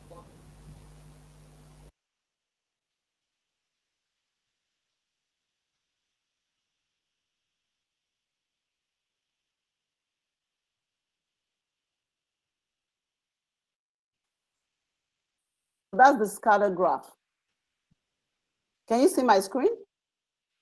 So this is the scatter graph that I use ggplot2 to create. Can you see my screen? Yes, we can. Awesome. Were you able to plot? Yes. Awesome. So the one that I'm plotting is still scatter graph. We've been able, I said I'm going to touch 4 different charts, and we have been able to do that. So the last one is a colored scatter graph. And this is just black and white. If you can create colored also. I'm going to put the code in the comment section. Okay, I didn't do line graph. I will do it today before I leave. I'm not going to do map because we have to install map into R. So I'm not going to do that. So let me put the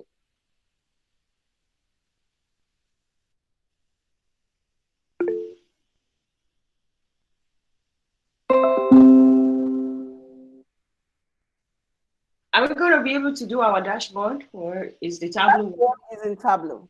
Okay, thank you. Yeah, so this is the colored one that I sent to the comment section right now. It's the same thing as the other one I did. It's just that this one has color separation. So the guys, make sure you get the slides. Okay, I have added the what is it called, the mailing list there. We'll make sure to send you the slides so that you can try this on your own. Whatever she omits, we'll hopefully get it to you this week so that you can make sure you try them on your own. I'm repasting the mailing list, so please get your information on the mailing list so that you won't miss out on this email that we will send out. Thank you. Yeah, so this is the line graph that I talked about. The line is formed based on the information in the data. If the information is different from what we have, it might have a slope. So whatever line you get is based on the information, the data you are using to plot the graph. So I think that is where I wrap up. That is where I wrap up for today. Amazing session. Please, guys. Thanks a lot, Miri. Thank you. Thank you, Miri. Thank you so much, Timmy. Can we get the line graph again? No, line graph. Okay. This is I think we need to move on because thank we have a session on. We're not done. We have a second session. Follow me. Line graph. Line graph. Hello,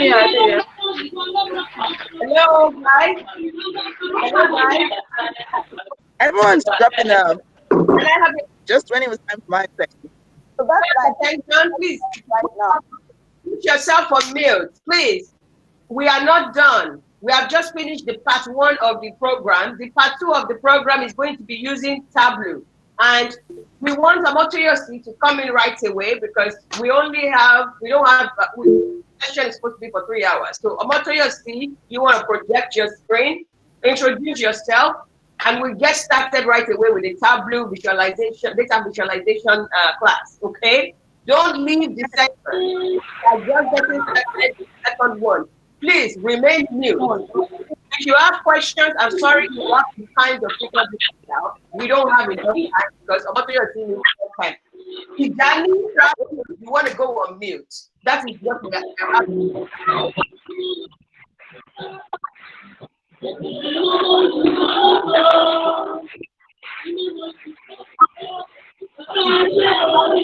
There's a lot of noise taking place right now. Danny Rabi, we need you to put yourself on mute.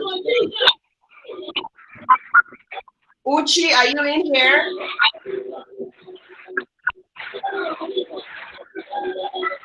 I'm here. I'm working. Uchi, are you here? Okay, about you. Hi, everyone. Uchi, if you are here, I need you to help me mute the guy or remove him, please. Thank you. You can get started. Omotoyosi. Hi, everyone. My name is Omotoyosi. I missed the first few minutes of the session where Sister Adeyemi did introduction because I had a bit of an issue with my laptop. But so I'll be discussing the Tableau for data analysis today. And I know that we've learned a lot with R, so I'm going to skip a couple of things and just try to make this as quick as possible for everyone. A quick introduction about me. I work as a data analyst for Cisco. I work in the finance department of Cisco, and I am the data analyst on that team. I help them with analyzing a lot of financial data. So I know that Mariam has talked a little bit about business analytics and data analytics, but I'm just giving a quick understanding of what Tableau does. So Tableau is a business intelligence tool that is used for advanced data analysis and visualization.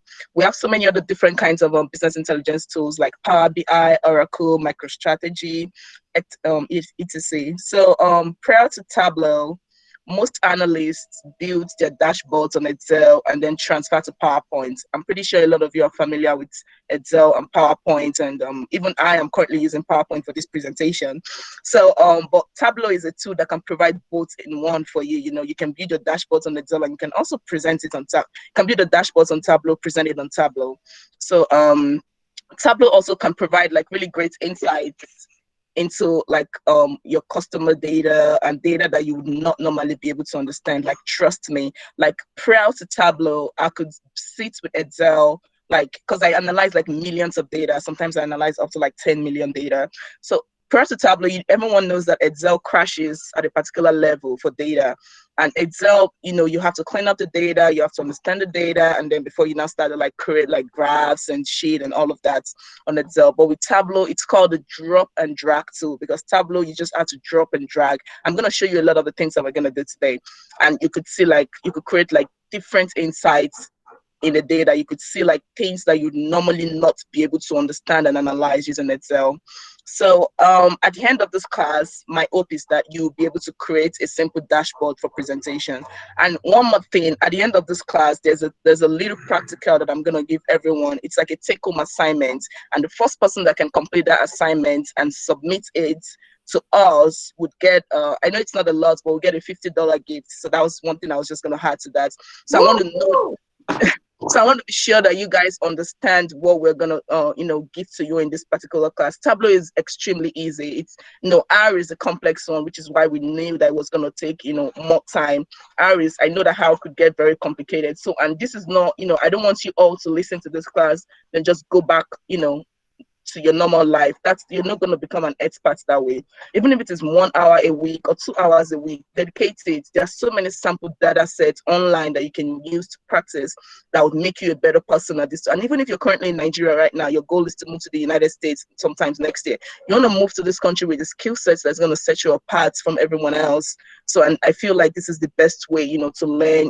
You're receiving the beginner's training right now. Then you have to put in the work yourself and actually train and become a better person at this tools, with these tools. So let's move on to, I'm not gonna go deep into all of this because I know we've talked too much today. So let's move on to downloading Tableau. So I'm gonna type the link to downloading Tableau right now, so we could all.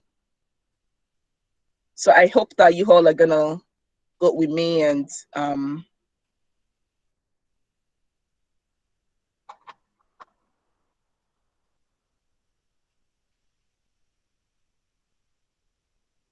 so I just posted the link. Can you all see it? Hello? Yes, we can see it. Yes, we can see the link. Yes, okay, yeah, link. so that's the link. So you go to that link to download Tableau. Is it the same for MacBook and yes, it's the same for MacBook and Apple and Windows, yes. So once you go to that link, you click on the download free version. You enter your email address on that link, and this will give you a free version, a trial version that you can use for 14 days. So you're going to be downloading Tableau Public.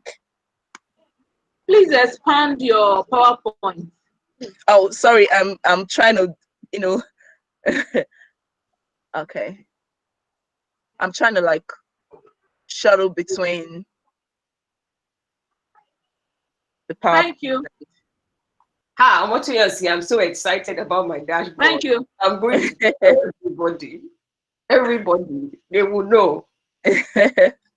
I feel like it's going to be very useful for you, sis, because I know you do like a couple of presentations, and Tableau can give you like powerful HD visual presentations that even the person you're presenting it to will be like, now wow. All those all this work for us only.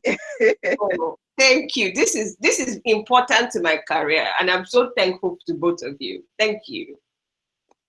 Okay, so if you guys have, it takes about 5 minutes to download based on how fast your internet is or how slow it is. It could be more, it could be less. Well, apologies, please. Can you resend the link to download, please? Oh, okay. Let me do that. Thank you.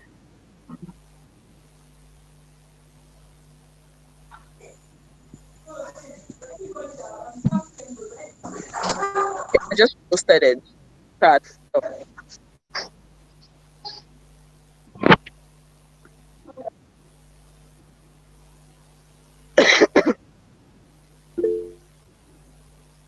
It's in the comment box.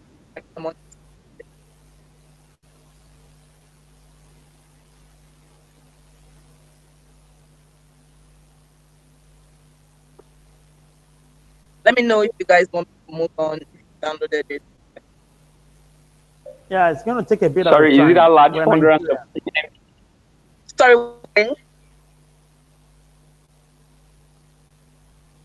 Somebody's asking. I said, is it that large? 417 MB. Yeah. It's large. Tableau is really large because it deals with a lot of presentations. So that's why I figured that. All right. For those in Nigeria, It's gonna take a lot, really some hard few minutes. So you just give us some time, please. Okay, sure. Somebody's asking that after 14 days. Oh, so after the 14 days free trial, you're gonna need to pay for a version. But actually, so there's a public, the Tableau public that you could download afterwards that you could use permanently. But for the Tableau public, you just make sure you only use it for for trials. Never put personal data on Tableau public because everything that you put on there can be accessed by someone else. So you want to make sure that you're not putting data that is really important or personal in Tableau public. So really important that you use public version for data that you don't mind someone else can access. I have a question on the size of the data that we can put in. Sometimes I don't deal with millions of data. I deal with hundreds. Can I put those hundreds in, or you have to be really large data? You can actually. Tableau can take up to 3 million lines. 1 million or 3 million lines, I think. Yeah. So even for hundreds of data, yeah, you can totally. I would because the data that we're currently working on right now, actually, I think the one we're gonna work on today is 10,000 lines. So it's not a lot. So you see just the little thing that we can do with that as well. Okay, thank you.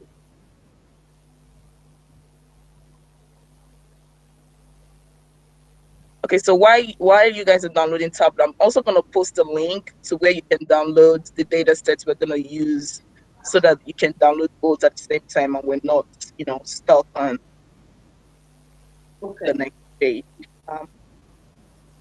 Okay, sorry to drag you back, please. Okay. You said after the expiration of the public one, after 14 days, that there's another one we can use without paying.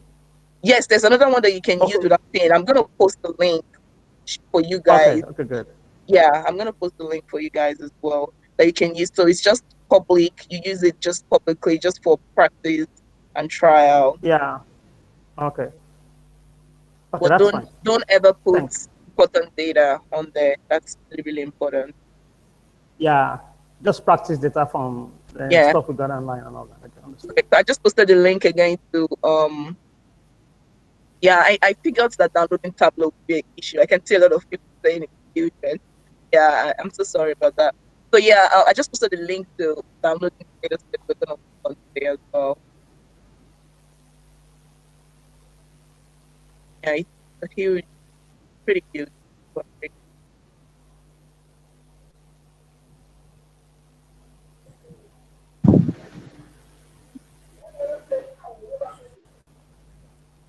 This is a good option, star. Okay.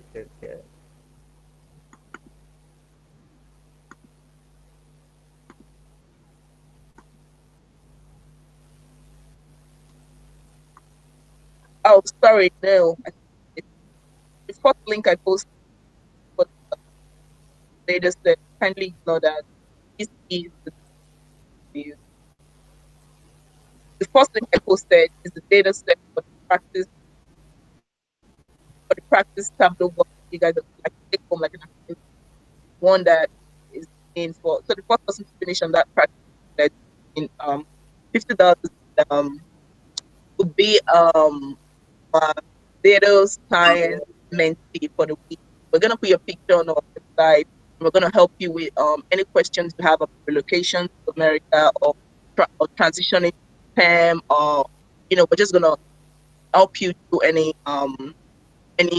issues you might have.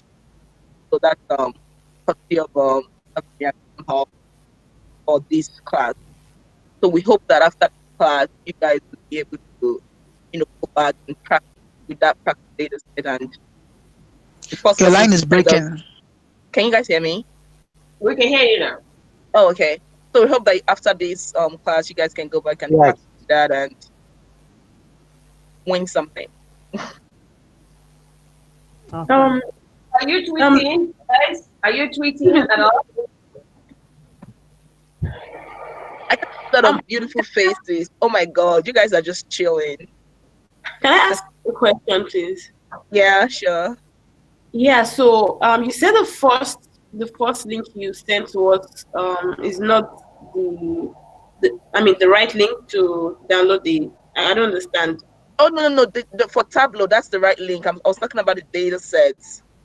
I sent you 2 links for data sets. The first link is the link for the assignment. That's what you guys are going to do after this class is over. The second link is the link for what we're going to work on in this class. Okay, got it. Thank you.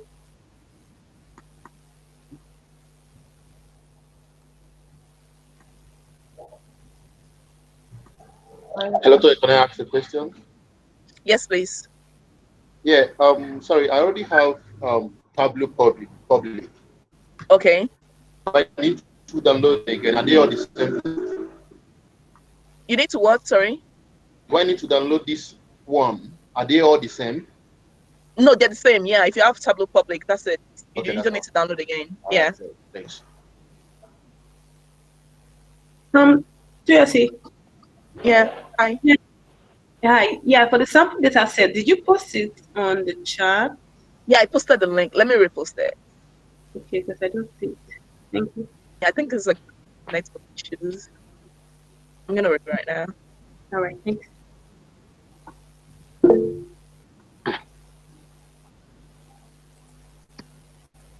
So the sample data set we're working on, as you can see, if you click on it, it's going to take you to the Tableau website.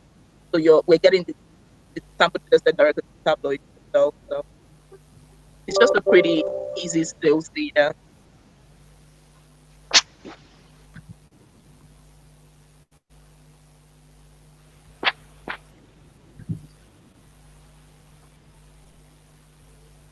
Joyce, please post the link to download Tableau again, please. I just joined the laptop. Let me read it.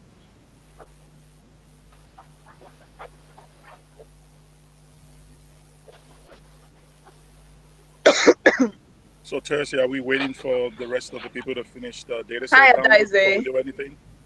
I don't even know. I think it's going to take a while. I think I might just have to move on and people would have to come back to this because I can see someone said it's going to take 20 minutes to download. Yeah, because it's huge. I do understand.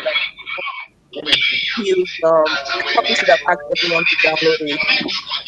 But I just reposted the link to downloading Tableau. Let me know if you've seen it. Dr. Hadi, have you been able to download Tableau as well? Hello, Dr. Hadi. Interesting. Yeah, I was asking you, Dr. Hadi, have you been able to download? Yes, I did. Thank you. Okay, awesome. I downloaded the Tableau, and my data is about to finish downloading. I think it's finished now. Thank you. Okay, all right, yeah. Yeah, Toyosi, the computer I say, the Tableau is saying I should restart my computer, and if I restart, I would leave this presentation. Oh, so maybe, yeah, there's some computers that will tell you that you got to restart before you can use something. Yeah, do it quickly while we're waiting for the rest of the people, and then join right back. Yeah, I think you probably just do it quickly and join back the session. I'm going to lose so much. Oh my God. I think you better just continue. Since you're going to record this, people can all go back to the recording as a trial. If you have to people to download, wait for every step, it's going to take a long time. So I think I agree with that too. Do everyone move on to the next stage? Yeah, continue. Yes, please. Should we download the second data Since you're set going to or get wait the for you? slide. Okay, so we're going to move on. Okay, so we downloaded our sample data set. So now I want you all to open your Tableau. I'm going to open mine. So I'm going to share my screen with you all now.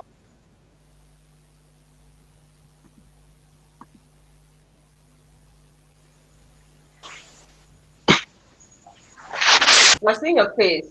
Oh yeah, I want to share my my entire screen. I'm around.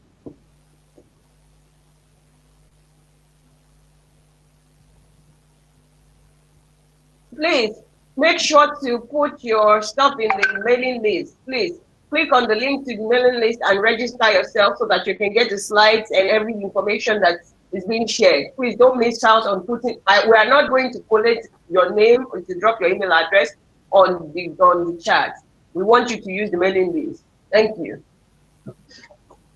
So once you open Tableau, this picture by my right is what you see. For yours might be a little bit different because you have Tableau public, but I have the paid version of Tableau, so that's why mine looks a little bit different. I have a bit more access to different servers, but once you've downloaded it, please open your Tableau and expect so as you can see, that's the good thing about Tableau. So with Tableau, you can connect to Excel, you can connect to Access, you can connect to different servers. Actually, you can connect to my Tableau. Look into it. So, okay, so this is my Tableau. You can see I can connect to the default server. So, and this was an issue that business analysts in the past used to have. Always have to get on IT, give them the data before they can work on the data, analyze the data, and visualize the data. But with Tableau, you don't have to do it on anyone. You don't need any technical person. You just have to We are sort of breaking. We are sort of breaking. Yes. I'm not sure what the problem is. Probably my network. Can you guys hear me better now? We can hear you well. Okay. Okay, someone had a question. Okay, a quick question. Yes. Yeah. So if I decide I want the paid version for the Tableau, which of the versions do I need to pay for? Is it the desktop? The desktop. The desktop, yes, correct. Tableau desktop, yeah. Okay, yeah. Thank you. That's the one you get a license. Sorry, Dr. Adi, we can't see the link for the mailing list. Okay, I'll put it back in. All right. So have you guys all opened your Tableau? So once you open your Tableau, this is what should come up. It's open the next file. That's the first step. So if you've opened it, and I'm gonna move on to the next step. So we're gonna connect. So we're gonna connect the file. And the name of our kit when I accept the mailing list is there now. Omotoyosi, you are leaving me behind though. I don't know how you got here. Okay, have you downloaded Tableau? Yes, I did. Okay, so now open Tableau. When you open Tableau, this should come up. This screen, what you're saying on my screen is what should come up. Okay. You created an account in the beginning, right? No. Oh, okay. Did it ask you for your email? Yeah, you're using the Mac. Sorry, excuse me. So yeah, you'd have to create an account. Did someone want to ask? TLC. Yeah, we can't see your screen. You can't see my screen? No? Huh. What's happening today? Okay, I'm gonna reshare my screen. How do I create an account? Thank you. Can you see my screen now, guys? No, we can see you. Okay, can you see my up? Yes. Okay, can you see the Tableau? Okay, we see a screen. We connected to the data source, right? Microsoft Excel. I'm just maybe if I turn off my camera, it's Some gonna of be. us are not there yet. We are still wondering how to I don't know how to. Do I need to sign up from somewhere?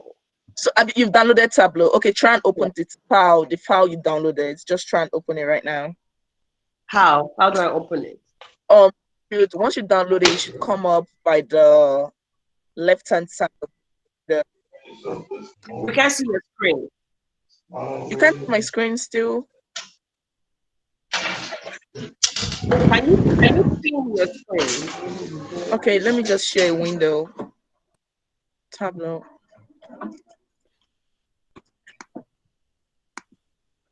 Can you guys see my screen now? Can you see my Tableau screen? I don't. Yes, yes, we can see. Yes, we can. Yes. That file, the But new did you file did you you just did you downloaded. skip a few steps? Yeah, could you tell us how you went So the straight new into file you this? just downloaded, you just open it. That's it. And for me, it's asking me to choose. How did you get Open it there? and you create an.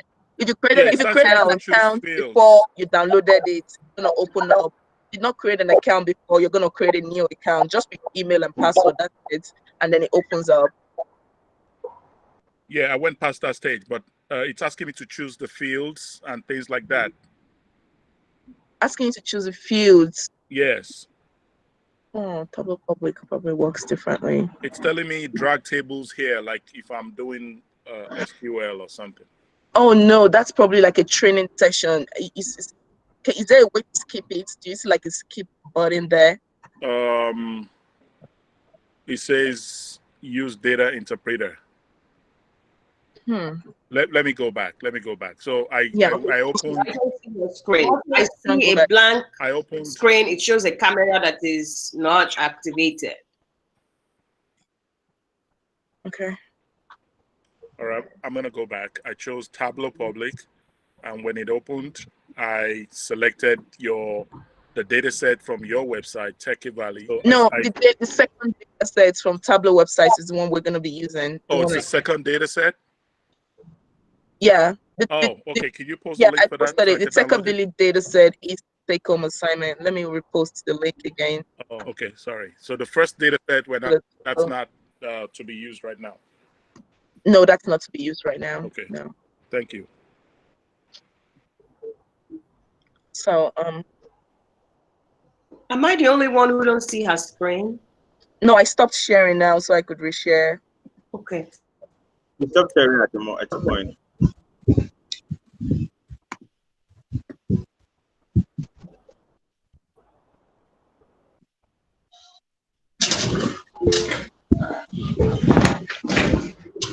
Please put yourself on mute. Please, let's respect other people's time. Please. This is the link. I just posted it on the chat again. This is where, can you guys see my screen? This is where we're downloading the sample data sets from, this Tableau link. Yeah, that's the first data set. That's the one I downloaded. Oh, that's the one you downloaded. Oh, okay. Yeah. Oh, yeah. I thought you mentioned the one from Techavilly. No. It's a giant Excel website, and when I open Tableau, I click. It says connect, so I select Microsoft Excel. Oh, okay. Oh, you're way past the level we're in. Oh God. Oh, okay. You already connected to Excel. Oh, all right. Wait. Yeah, you're way past the current stage we're in. I'm just teaching people how to open the file. All right. So I'm gonna wait then. I'll wait. Yeah, you're just gonna wait. Yeah. You're good. Yeah. Please, please. That same file you just reposted opens as an Excel file on my PC. Yes, it's an Excel file. That's our data set. That's the data set we're practicing on today. Thank you. I thought I was lost. I haven't even been able to download the Tableau when I downloaded that. Oh, and then if you've not downloaded Tableau, you won't be able to work on it. Yeah, I haven't been able to download the Tableau, so it opened that as an Excel file on my PC. Yeah, it's an Excel file. The file we're working on is an Excel file. It's not a Tableau file. So we're importing from Excel. So that's why I'm teaching from the very scratch. This is what Tableau does. You import a file from Excel, or you can import from SQL. But today we're teaching how to import a file from Excel and working because Excel is what everyone uses. Not everyone uses Access or SQL database, but everyone uses like an Excel sheet, So yeah, I get it. Thanks. Okay.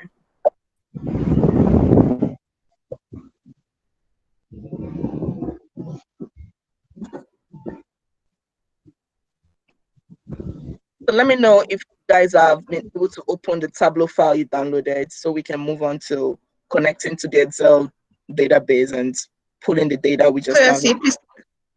Can you hear me? Yes, I can hear you. Yes. Okay, so I downloaded Tableau and then the data set. Then I tried importing the Excel file into Tableau. But what I'm seeing on my screen right now is sample superset. You're ahead. Hello, guys. You're like 3 stages ahead. You guys, can I cut it? Please, let's just move on. Because if we keep asking questions, we're not going to get anything done. Because some people are behind. Omotoyosi, please project your screen. Let us know how to import the data and move on, because we have less than 45 minutes. If you want to attend to everybody's questions, we are not going to get anything done. Can we move on? Yeah. Thank you. I agree with you. Let me know if Please, you guys let's move on. can see my screen. We can't see it yet.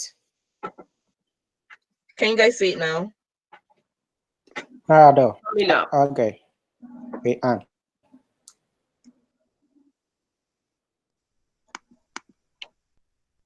Is it up yet? No. No. Huh. Yes, it's up. Okay. So you can see tab, right? Yes, please. Okay. So once you download Tableau, this is what, and you open it and you do the whole sign up process. So the thing with Tableau, you can sign up before you download, or you can do it after you download. But once you've downloaded and you've gone through that process, it's very easy. This is what, and you open it, this is what should come up. So for you, because it's a public version, you're not gonna see, like, you probably won't see connect to a server or save data source and all of that. You probably won't see that. But now we're going to import the sheets that we just downloaded, the sample data set we just downloaded. So we're going to connect to a file, which is Microsoft Excel. And the name of the file, I saved it as sample superstore. So this is the file that I'm importing into my Tableau. So open. So you should be at this stage right here now. So if you're here, let me know. Yeah. So this is the stage you should be in once you've imported the sample data set into Tableau. So now this is where I am. This is where you are. Perfect. Yeah. So if you see to your left, you can see 3 sheets: orders, people, and returns. So please, I'll need you to repeat yourself based on, I was kicked out. So all right, with importing the data, just go to Microsoft. We should move on. Please move on. 45 minutes. Move on, please, move on. So we imported the data from Excel. Are you at that stage? Have you been able to open? Yeah, I'll find it. Just go forward. I said that we should move on, so I can't change that. Okay. Okay. So to your left, you're gonna see 3 sheets: orders, people, and returns. It means that the Excel file we just uploaded has 3 different sheets. But for the sake of this training today, we're only working with the orders sheet. That's the first sheet. So now you're gonna drag it. If you can see my screen, you watch me drag. You're gonna drag it. You see where it says drag sheet here? You're gonna drag it and drop it right there. And once you do that, your data set will automatically upload below it. If you've been able to do that, please say hi. No, nobody. I. Oh, awesome. Okay, somebody. I'm not such a bad. Okay, so Are you on Windows or Mac? I'm on Windows. Been able to do this too. Okay, so Toyosi, you're on Windows or Mac? I'm on Windows. Okay, because on the Mac, because I opened with and not the Mac's version of Excel, it's cleaned up the data and the fields were different. But go ahead. I get the go ahead. I will can do this at the end so that we don't drag the class down. Okay. So now we've dragged our orders sample sets, and this is what we're going to be working on. So if you scroll to the right, you see the entire data sheet, and you see that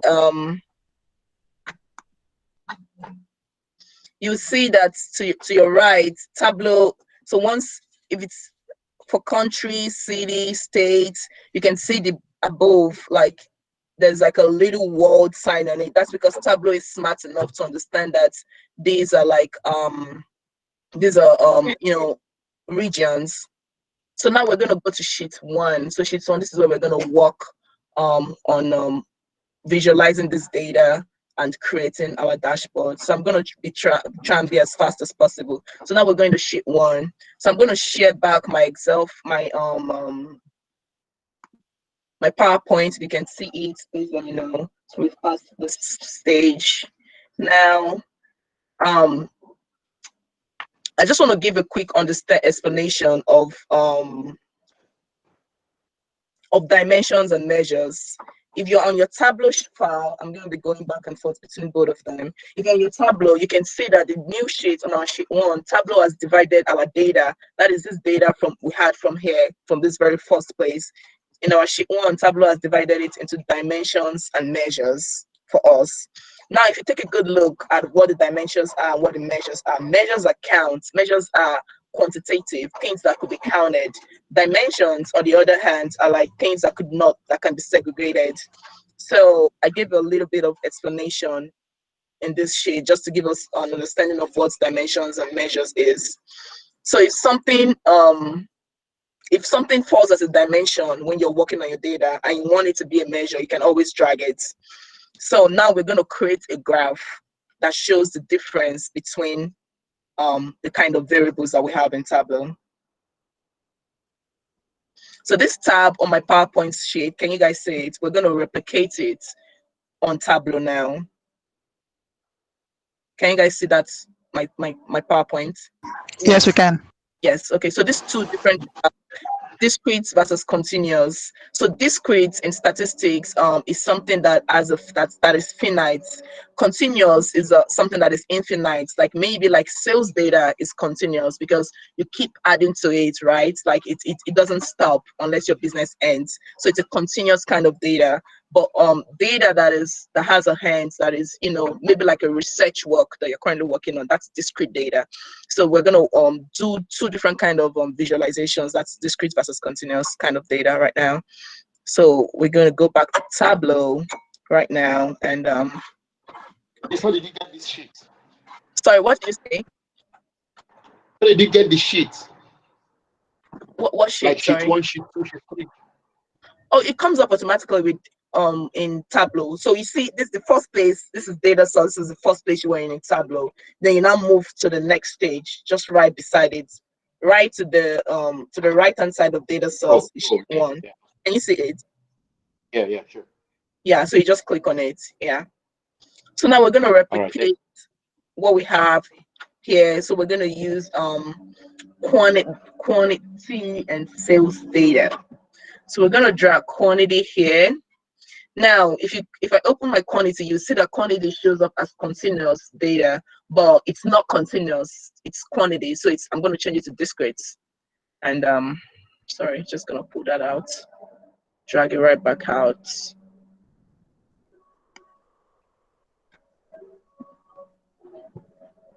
And just be sure.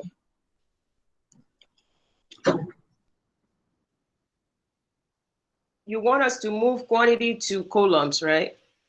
Yes, quantity to columns and sales, sum of sales, that's in the measures. And do you want us to change it from discrete to continuous or leave it? Yeah, you're gonna change it. Hold on a little bit.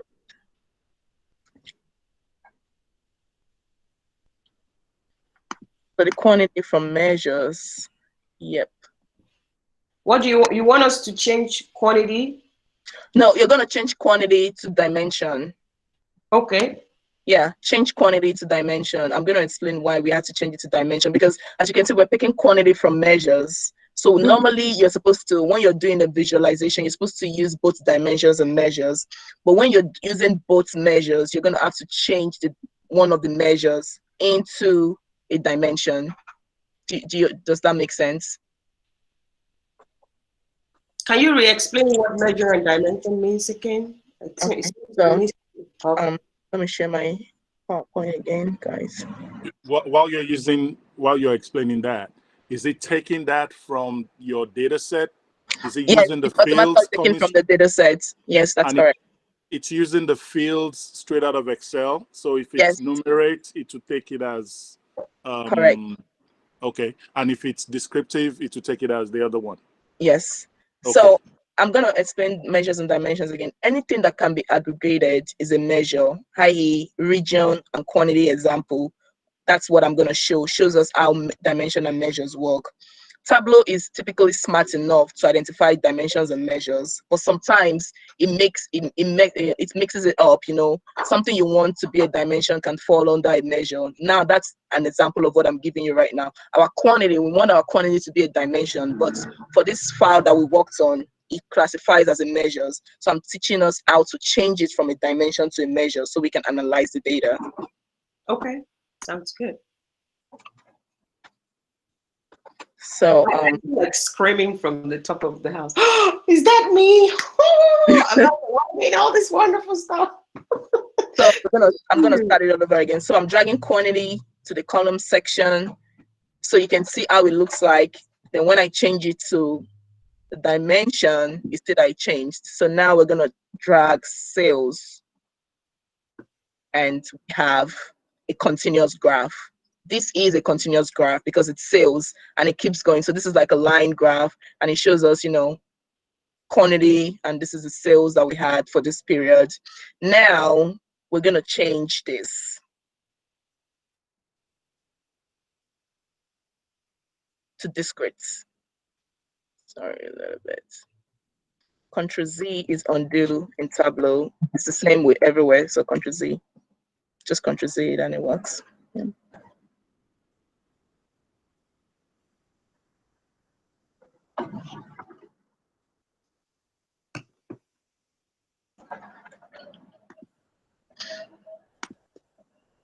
Yeah. So as you guys see, let me explain what I did. So continuous, this is a data that you need to keep adding data set to. You're working on the continuous data, like sales data. You need to keep adding. You made sales yesterday. You made sales today. So you're going to keep adding. This data is going to keep growing. That's why it is best to use this kind of visualization, a continuous data visualization.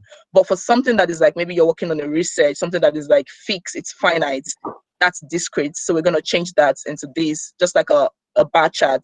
Now we could now, you know, nest it by ascending or by descending. It's better. So your data for quantity and sales should look like this.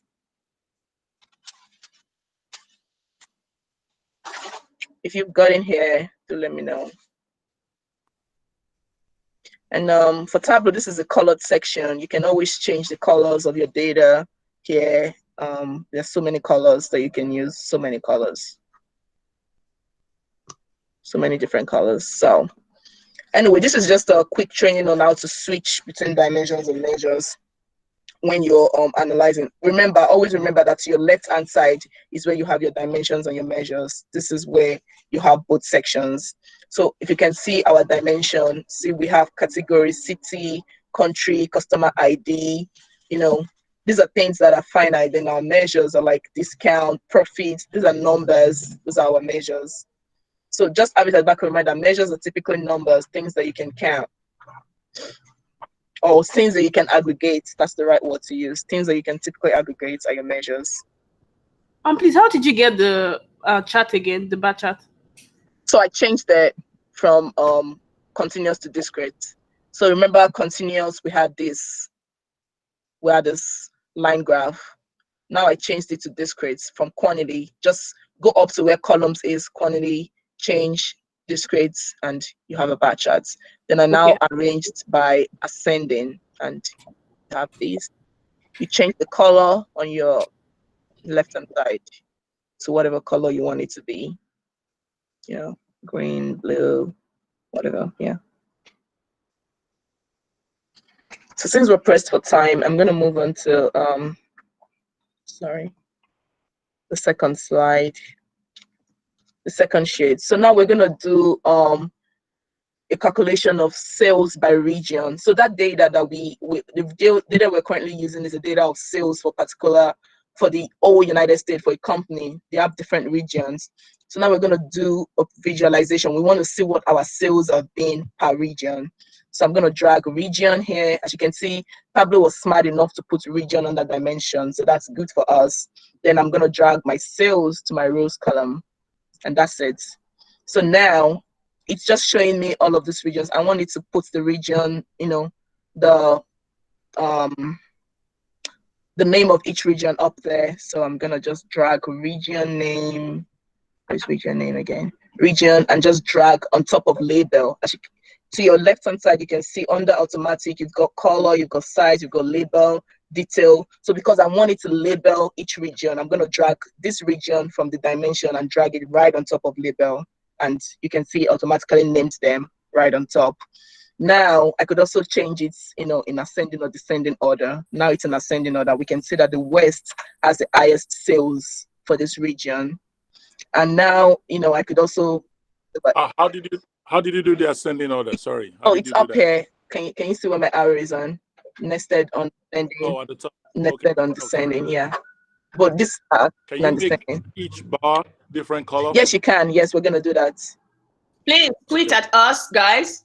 We want you to tweet that you have started your Tableau class, that we've moved on from R. Please tweet at us and use the hashtag that we have, hashtag STEMUp, hashtag AfricaActs. We have dropped our handles for Omotoyosi and Mimi and STEM Hub and AfricaActs. Please, we want you to tweet at us. We want you to Instagram and mention us so that we can retweet it. Like I mentioned, this is important to us because when we start to apply for funding, they ask us for proof. This is our proof that we are making impact in our community. We believe that we are offering you this for free and we don't want to ever have a reason to charge you.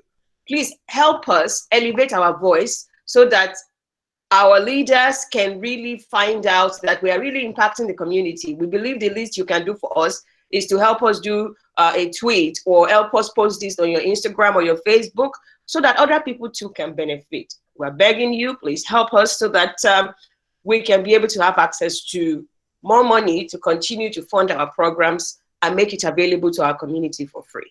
Thank you. Sorry for the break. No, it's okay. So yeah, please, you guys tweet at us and let us see what you're working on. So I just gave a color, but I'm gonna undo Ctrl-Z what I just did. So now you see that our sheet has just one color, but now we want to make our presentation look colorful, look beautiful. Colors always attracts people.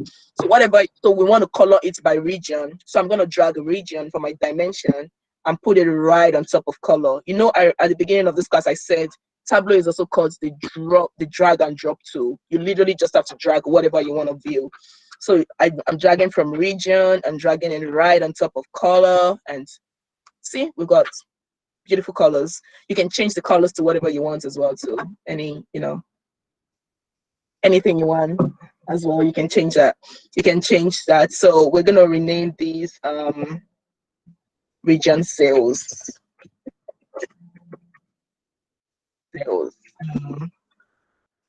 This one we're going to rename quantity. The reason why I'm renaming it right now is because when we create our dashboard, a dashboard is a combination of all of the sheets together to present to maybe your boss or your final research presentation. So your dashboard is going to contain all of this in one sheet. So it's important for each of the labels, for each to be correctly labeled so that you can, it looks better that way. That's just what I think.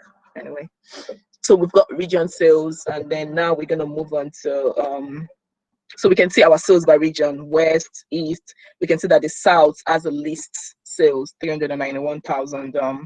And you can also add like dollars as well too if you want to. Think we can do that.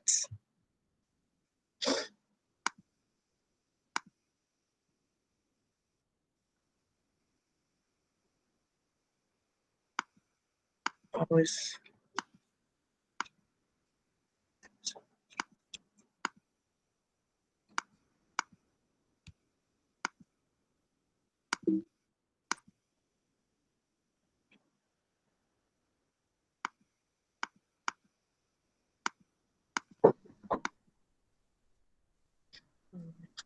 Always miss that up.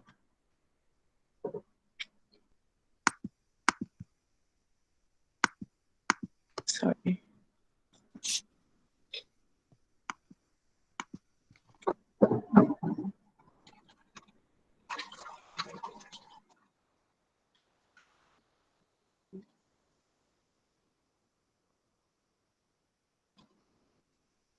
I'm trying to add $1 to our account, but I typically just always forget that part.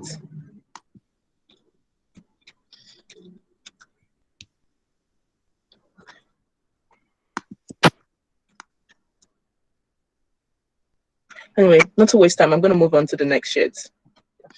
So For the next sheet, we're going to work on creating based on the presentation. So we've created this discrete versus continuous. I think some of you were able to create the bar charts and the continuous charts for sales. Then we've created these right now, which is the sales by region, the graphs. We just did these. So now we're going to move on to the scatter plots. So a scatter plot is made up of two measures. Remember at the beginning of this class, I said for Tableau, you typically need a dimension and a measure.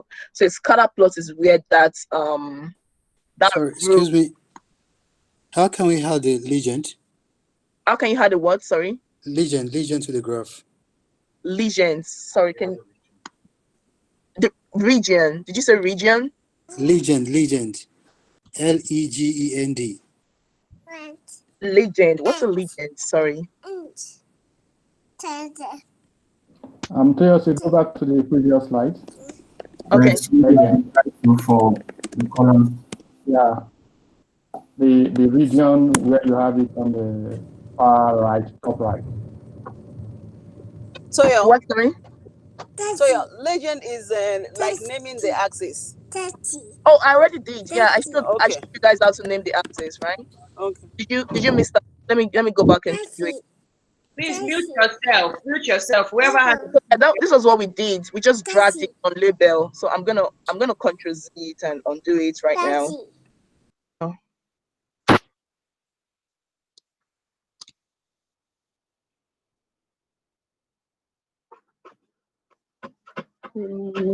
So as you can see, the labels have gone. So now to hide the labels, you just drag whatever labels that you want added up there. Like now, because this is a region, so we obviously want it to be labeled according to what it is up there.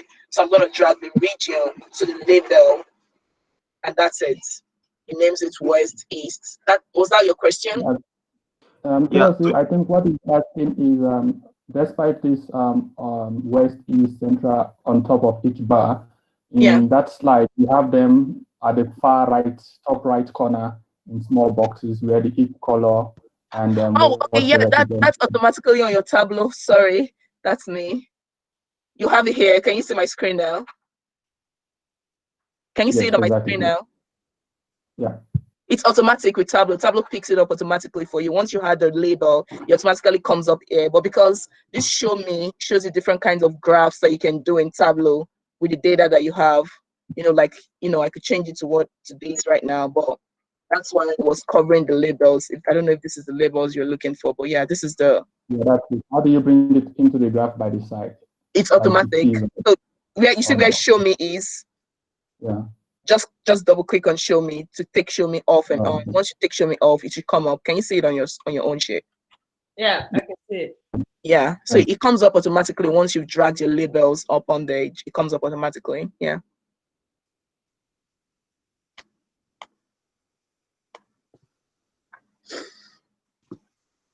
Can we move on? Okay.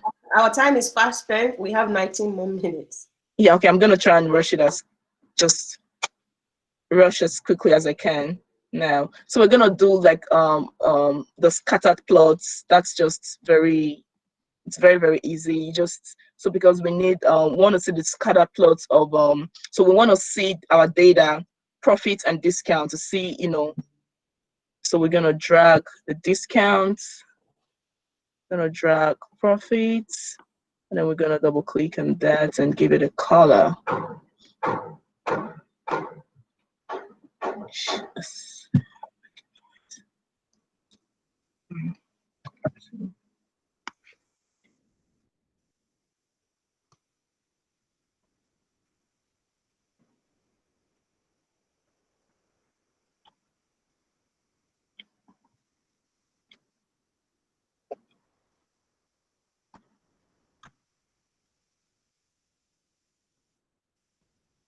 Omotoyosi, you are not explaining, though. Oh, sorry, I was just trying to. I can't see the scatter plot on my own Kine yet. Okay.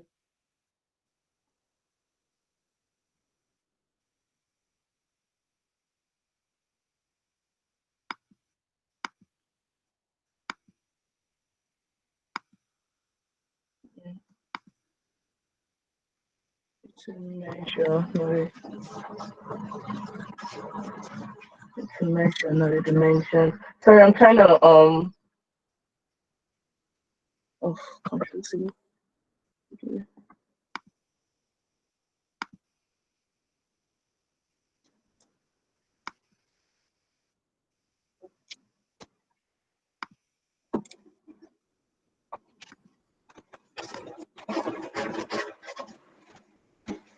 When I put both as dimension data,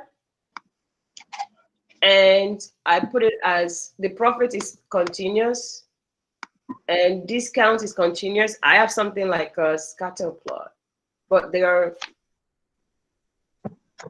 not Okay. as pretty as what you have here. Okay, let me do that again for you.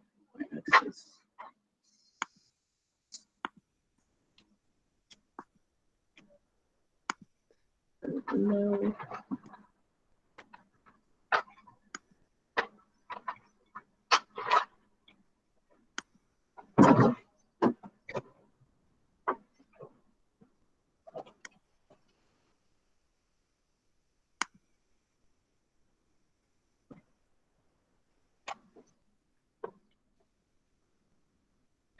Product. I think I remember why that happened.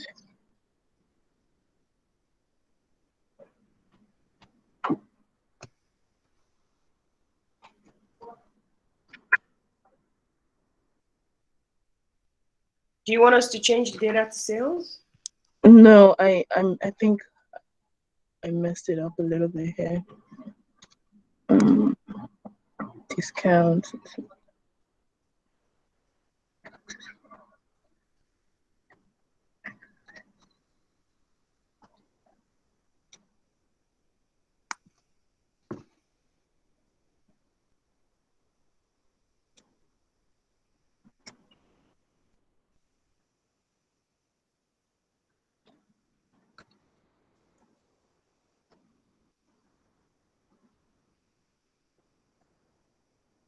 Sorry, your teacher got a little bit confused with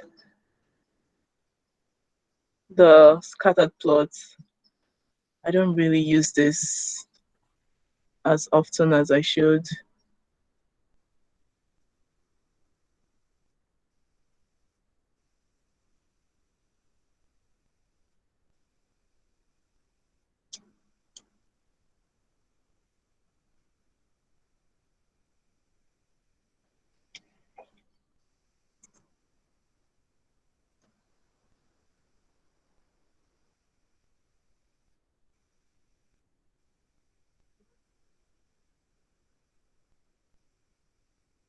I should have a scattered plot.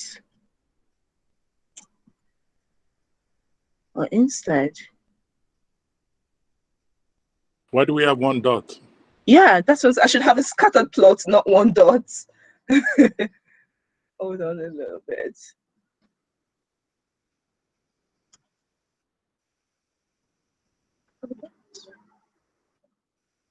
Is it because they're both discrete? Yeah, they're both supposed to be discrete. Like scatter plot is the one that has, that just makes the rules different, to be honest. Okay.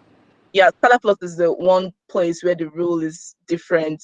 They are both supposed to be discrete, both supposed to be measures if you want to create a scatter plot. The one in your slide, right? There are two.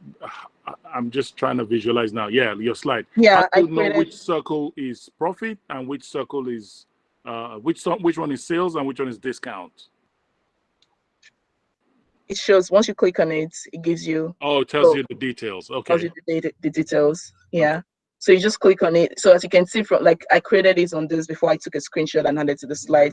Yeah. But if you can see that the ones with the highest sales, which makes sense, the most expensive items we have the least discounts. So sales, the items that cost 61,600 have a discount of 0.6. But if you come down right here to the below, you'd see that this sales things that cost 165 actually have a 6.4 discounts. So that makes sense that, yeah. Omotoyosi, you have left me behind. No, sorry. It was I messed up something on the. So we will remove the 2 data we imported before and put in some.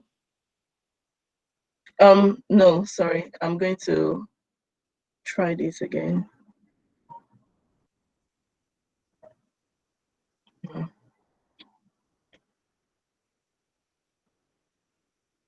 How did you get to some discounts and some sales? I don't have some. Okay, so let's take it back. Let's start it again. So now we have a new sheet. So we're gonna do discounts, measures. We drag it to our columns. We're gonna drag sales. We're gonna drag it to our rows. Then now we're gonna drag product ID to give us the value of each product, if I'm correct. Okay. So the details, and that gives us a scatter plot. Yes, got it finally. Okay. So so I was explaining. So what this graph is supposed to do is to give us Finally. Yeah, I know. I don't use this all the time, so it gets really confusing for me too. Like I said, this is the one thing that is very, very different. The scatter plot is the one that, just always remember, it's the one that has a different row. That's the one where you always have to use both as measures to get whatever graph you want. So what this is just showing us is that which of our products has the highest discounts and the highest sales. So this product that we has the highest for 61,600, it has the least discounts. So this is our most expensive product, and obviously it's expensive and it has the least discount. Now our cheapest product down here goes for 865, and the discount for that product is 6.4%. So that's just what this graph is. Can we make it multicolor? Can you what? Sorry. Make it multicolors to have multiple different types of colors, or yeah. Okay. Let me try that. Scattered plot. So okay. So please, quick one, Toyosi. Okay. If this won't be too much, if this won't be too much to ask, I mean, I got how you did the scattered plots now. I mean, I just got my stuff installed, and I found the way around to this scatter plot stuff.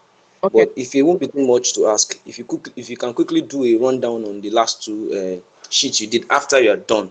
No, we're closing in 10 minutes. We're closing in 10 minutes, so she can't go back. Yeah. Sorry. I'm not asking you to go back right now. Like, if there's a way you can model up the last two sheets after you're done with this. Yeah, the dashboard we're gonna build to see everything we're gonna do all over again. All right, thanks. That makes sense. Yeah, the dashboard. So right now I'm just gonna go to building the data, which is what I want us to build now. The fact that people are like researchers use. Yes, please, you're breaking. Oh, sorry. Can you hear me better now? Yes. Okay.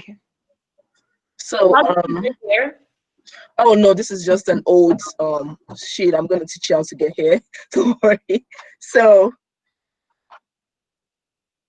you just double click on states. Like I said, Tableau is very smart, and it knows that if you're clicking on a region, it knows exactly what you're trying to find. That's why I said Tableau is really, really, really smart. So now we want to find our sales. We found our sales per region, and we built it in a bar chart. But now we want to, May I interject quickly? Sorry, if you're not in the United States, how did it magically know that you're using United States? Is it from the zip code? From our data, yes. Our data is United States data, yeah. Okay, all right. So it's you told the data it knows that it's United States, or it's just guessing from the zip code? It's a bit intelligent, so it knows based from the cities you're putting in down. Double click on your states right now and see what comes up. United States should come up based on your data, I think. Mine didn't show United States, it just shows the one. If you look at United States, so did you double click on states? Yes. And what came up for you? Yes, I did. Just the map of the world. Oh, United States. Mine didn't bring any map up. Did you double click on states, Dr. Harris? Yes. Yes. I'm sorry to bring everyone back, but I looked at my data set and there's a state column and it has the United States. So you should definitely bring up the United States. Okay. Thank you. Sorry I brought you back. He didn't bring this nice, can you hear? I didn't see it. I think you have to hold on for depending on your network. Okay, mine brought out the map of United That is States. just so hilarious. Oh, you did. Oh, thank God. Okay, somebody did. So where do you live? Are you in the United States? Who's the person? Is it by where we live? I stay in the United States. No, so I someone guess said maybe it doesn't show because they are not there. I don't know, but it really should because the data shows United States. I think it should really show United States. Mine is not.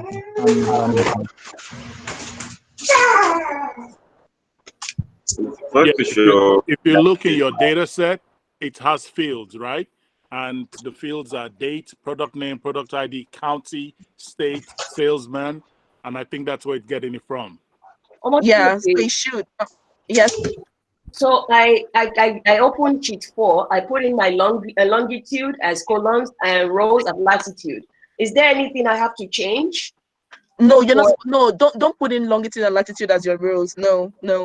It automatically generates that. You just have to double click. Okay, let me redo it for you. So this is a blank sheet now. I'm just here on states. You see where on dimensions, where dimensions is, scroll down to states. I think state is now double click on states, and it automatically brings out your data for each state. Sales. It didn't bring out the data. It just is showing the map of the world, and there's no data. There's no United States. Can you try and zoom it? See, I can zoom mine now, and it should How show. do I zoom? Your keypad.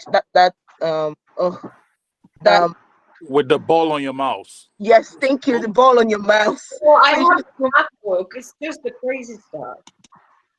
You just zoom in and out like On this. a MacBook, you expand your hand in and out like you're squeezing. Thank you. Yes. I don't still see my data. I see the United States map. Well, you gotta look at your data set. Look at your data set. If you're in a Mac, it could have changed it, except you're using Excel for Macs. I'm using Excel for Mac.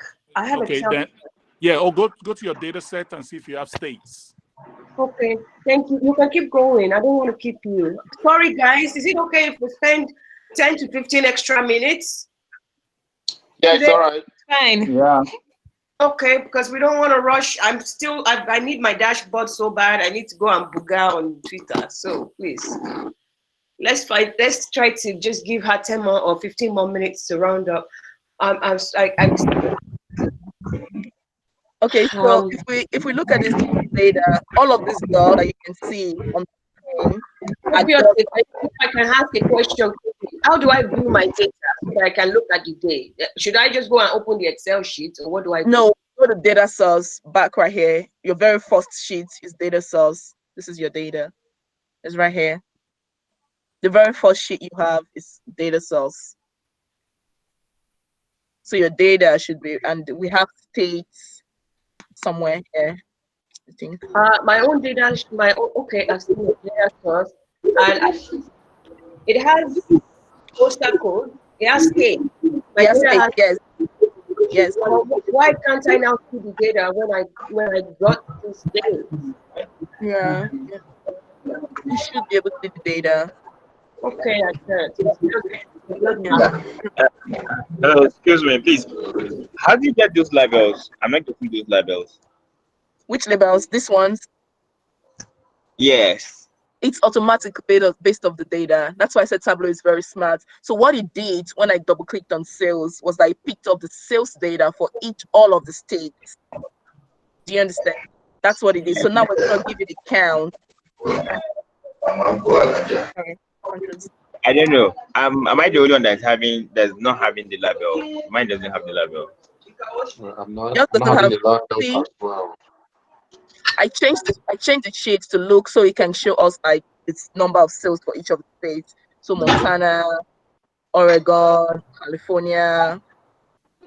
You know, I wanted to feel like this. Otherwise, it should look like this. Does anyone else having problem with the Yeah, I don't know. Can you just do this session? Under automatic, I see that you have states there. What is that automatic sitting on? What is that state sitting on? Based on the data that we have from our data source. So now we're trying to create.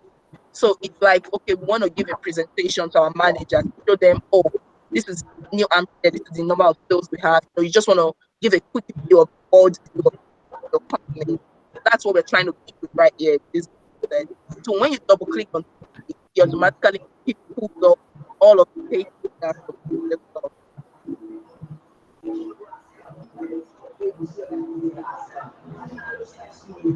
Yeah, mine is showing the map of the world anyway. Maybe because I'm not in the US. I don't know why it's showing the map of the world. It shouldn't matter, guys. You should look at your data set. You should show the map of the data set. Can you try and zoom in and out? Because see, if I zoom in, it could show the map of the world like as well. So I don't know. Okay, would it be that it's restricted to just premium Tableau subscription? That is true. I have public and it's working. You got to look at it's working your data for you? set. You know what I did? I also had a problem of the word. I just went to state and I dragged it to details. I went to country, city, country and state and dragged it to details, the three of them. Then it zoomed into United States. Did it come up for you? Yeah, eventually. After doing that, did it come up for you? Yes. Okay.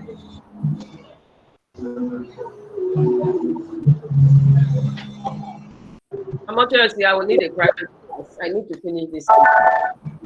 Okay, yeah, that works. That works. It works. Okay, can you explain that again so some other people can try that other process? Okay, I said I just dragged the state, the city, and the country to details because I could notice that it has a small logo like that of details. And it you drag what? What did you drag? I dragged state, country, and then city. Country and to details, the one with details.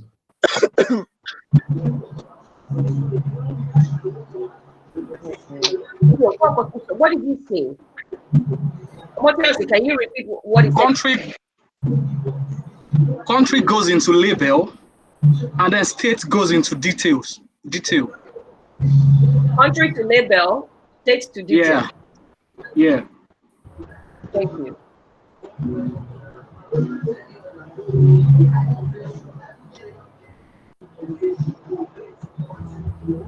That works.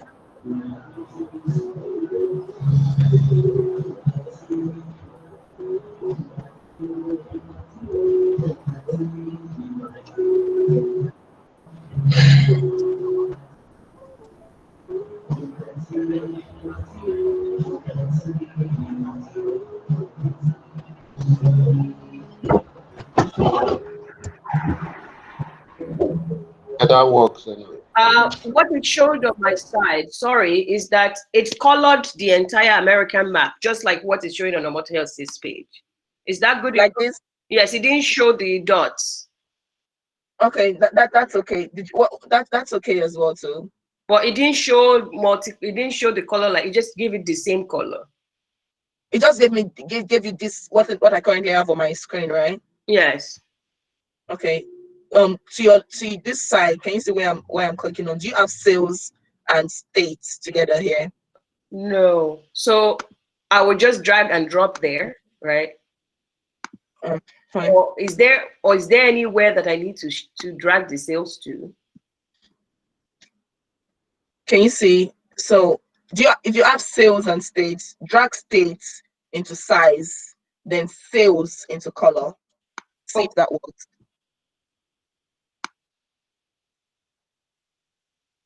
Thank you. Did it work? No. Just keep going. Don't worry. I'll figure it out.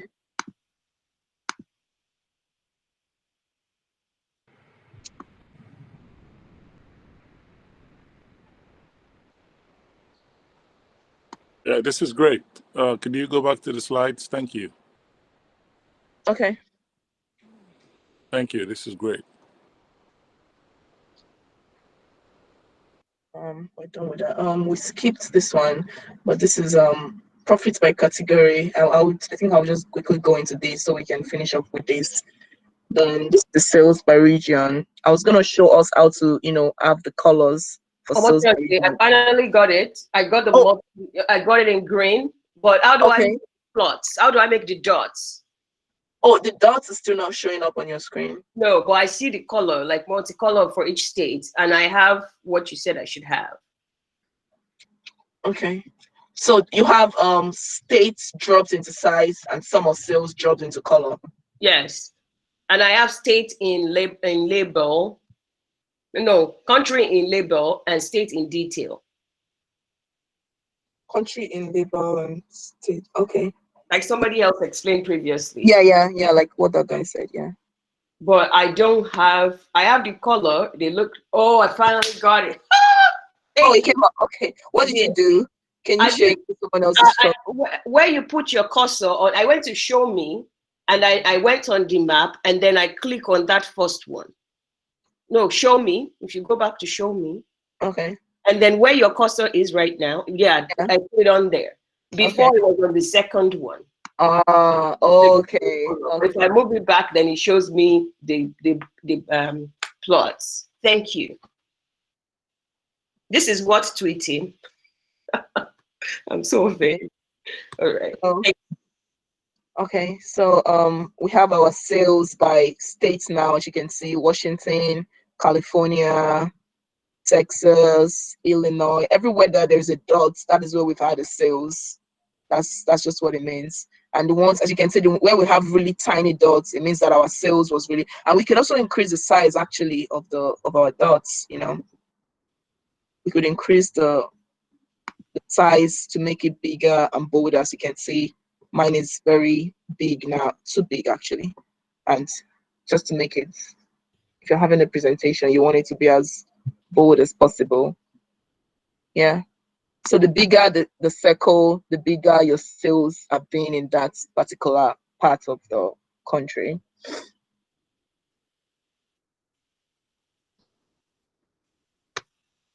Sales by. Okay, so we're gonna go to the what is this? Do it.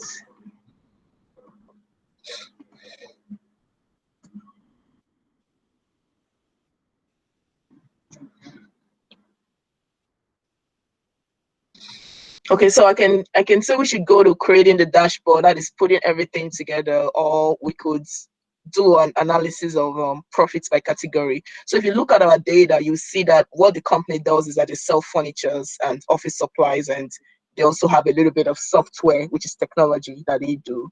So I want to show us how we could do like a graph like this that shows, if each category of what the company does and the sales for each of that category. Then for our dashboard, we're now going to add the sales for the category by region. I don't know if you want us to go into that or just go straight to the dashboard, whatever you guys is more, If everyone is still going to be able to take another 15 more minutes, so we'll finish at 3:20. 15 more minutes is more. It's okay. It's okay. 30 more minutes is good. The class is going smoothly. Okay. All right. Thank you. Thank you for your patience with us. Thank you, Ms. Ogunbanwo. You could keep going as long as you want. You're the one giving us service, so thank you. Okay, so I'm going to show us how to do an analysis by category like this. This is going to be very good for you if you work in a company, maybe you work in a sales or marketing company and they have like different products and you want to present to your manager. Okay, so this is what, I'm sure you do it in a way already, but this is like a, better way. I think you can show what each of those categories, what is sales for each of the categories, and you can also show them for each of the, sub-level category and the sales per region as well. So this is a tiny little bit complicated, but let's get it going. So I'm gonna go back to my cheat sheets. So we're gonna drag our sub-level category to the column section and then profits to the rows. Now we have this graph. Now we want to do it. So this graph shows us, if you come here to show me shows not in. If you look at each of this, you see that this literally lists every product that the company sells: books, blinders, hats, appliances, chairs, and everything. This is products for everything. Now we want to group it by departments. They have furnitures and they have technology. We want to group it by departments. So what you're going to do is that, because Tableau is very, very picky, if I drag the category, if you go back to your data, you see that the category is the department, literally the departments. Where's our category? Category, yeah. So like office supplies, technology, those are the departments. Then the sub-level category, under office supplies, you see that you have papers, you have labels, you have blinders, you have arts under office supplies. Then under technology, you have phones. So we want to subgroup it like that. Now, if I just drag my category, where's my category? If I drag it right here, you see what it gave me? It's not exactly what we want to see. So because Tableau is very, very particular, you have to remove your sub-level category first, then drag it back up here. And we have our categories. Now, I'm going to change. Sorry, what do you want to show here? What is this code? What do you want this session now? What do you want to show? Now I'm showing you, so based on our the company, let's say it's our company, we have 3 different departments, 3 different categories. Furnitures, the things we sell, it falls under furnitures, falls under office supplies, and falls under technology. Now, under each of those, we have books, we have chairs, we have furnitures, we have tables. Under office supplies, we have each of those. We have arts, blinders, envelopes, fasteners. So what this graph is just doing is that this graph is supposed to put together every single thing that your company sells into one graph. Does that make sense? At a glance, you can see what's profitable and what's not. Exactly. From this, now you can see that tables are not profitable. Anything that goes below the bar is unprofitable. So we could show you the like colors as well too. So we're gonna use the sub-level category for the colors. And we have all of our colors. So even on right here, you can see this is all the products that this company sells: accessories, appliances, hats, binders. Now, each of these categories falls under any of this. It's either furniture, it's either office supply, or it's either technology. Now, at a glance, we can see what is the most profitable products that we have in each department and the least profitable in each department. Like furniture, you can see it looks like they're not selling bookcases. They're not even breaking even on bookcases. Tables is the worst, so they're probably gonna have to stop selling tables if they're not making any profits. But for furniture, their best product here is chairs. For technology, their best product is copiers, and their least selling product is machines, something called machines. Anyway, so then for office supply, their least selling product is a product called supplies. Very smart. And their best-selling product is paper, and their least-selling product is supplies.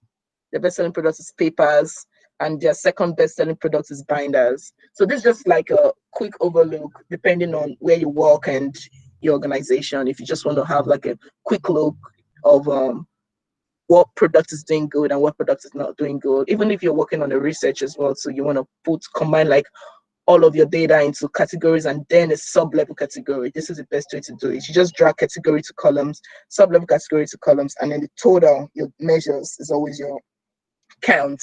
You drag that to your row, that's your y-axis, and you have a little bit of graph. Yeah, cool. Sorry, I thought we were working on the same file. How come I'm having a different fig on mine? Sorry, what did you say?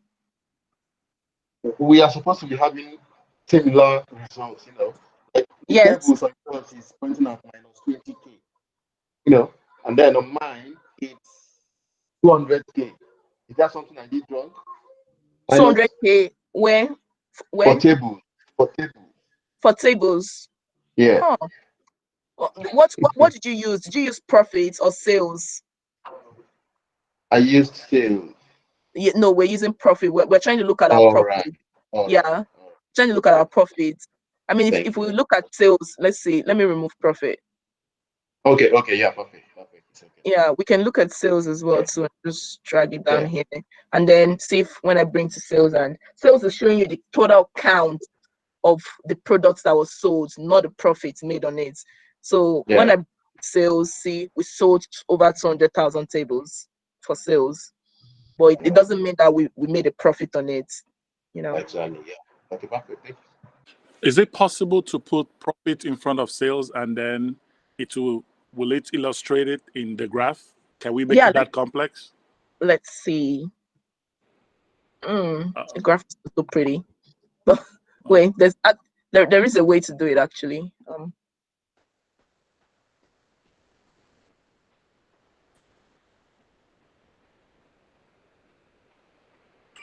That 1 into 1. Yeah, I think so.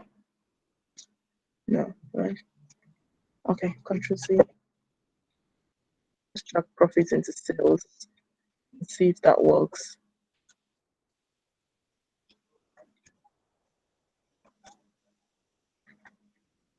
So there's something called binning in Tableau. I wasn't going to go into that.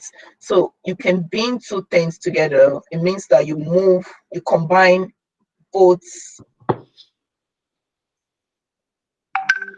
Sorry. Group by.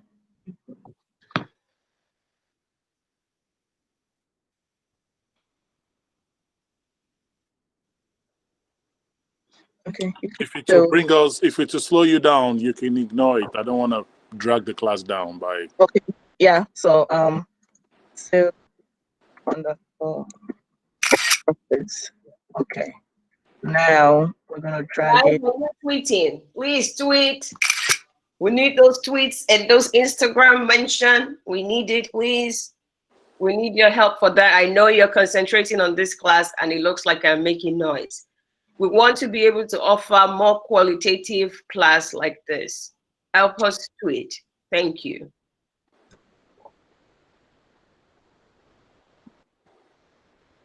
You can keep going, ma'am.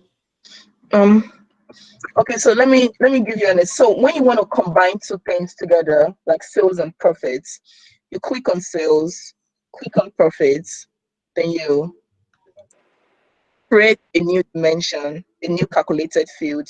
So a new calculated field is going to be sales underscore profits.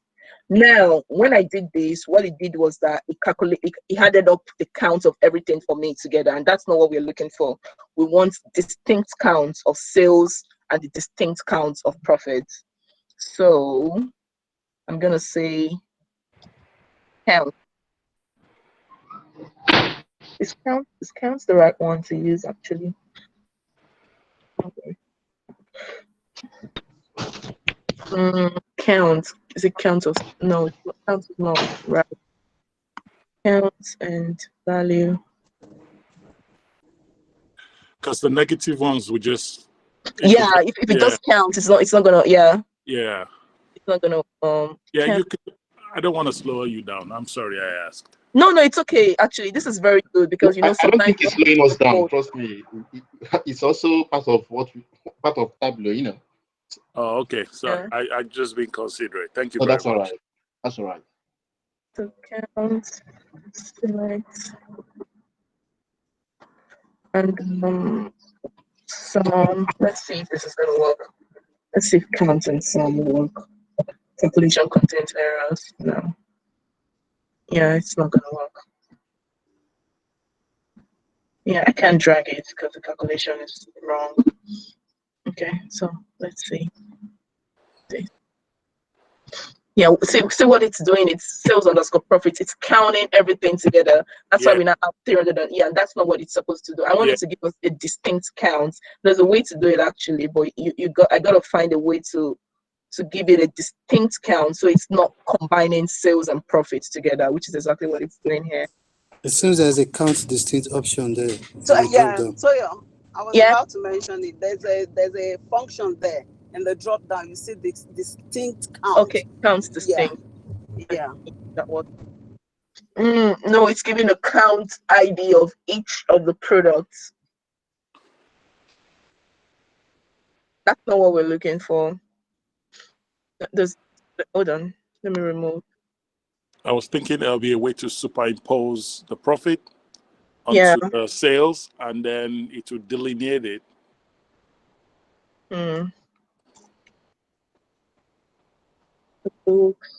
Oh, okay. Look at that. I don't know why it showed this. It's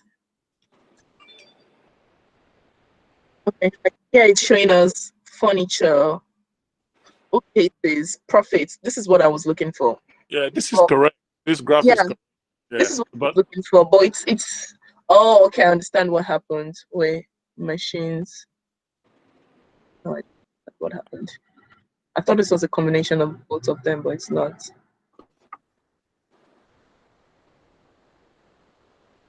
You know what?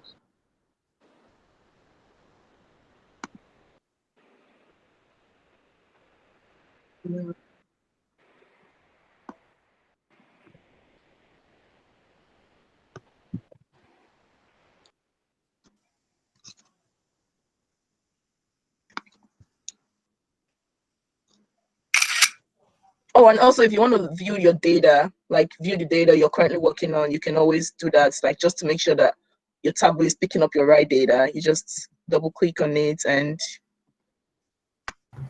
Excuse me, Toyosi. What if you add the sales measure to the label? That's what I'm to the label. Let's see what it will come out with. Or come out as. Label. Just place it on the label. Oh yeah, that's just gonna give us the count of sales. Okay, let's try that for profit as well too. Oh, actually, yes, what you said makes sense. You know what? Right.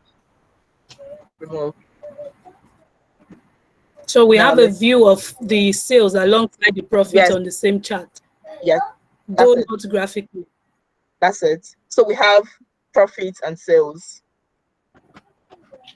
See, that's excellent. Thank you. Yeah, that was exactly what we needed to do. Just drag it on top of the label, and that shows us sales. So we sold 114,000, and we lost money, but we made a loss. Yeah.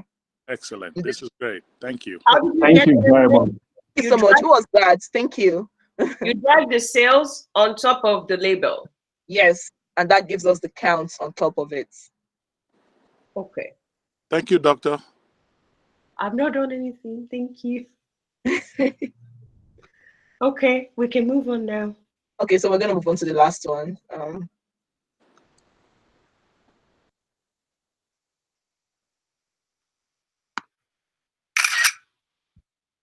Okay, so the very last one. Oh no, we need a sheet. Now we're gonna create a dashboard. So you see how next to you have new worksheet. We're not creating a new worksheet. Go on to the next page that says new dashboard, because we're creating a new dashboard. Where did you ask us to go? Create a new dashboard here. Like it's like right beside, not new worksheet. Make sure you're not clicking on the one that says new worksheet. You're clicking on the one that says new dashboard. Okay. Yeah. Where, please? Can you guys see the new dashboard side?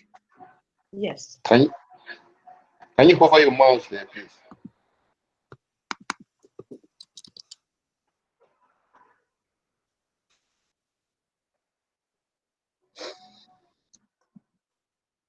Okay, I'm gonna continue creating the dashboard now since we're out of time already.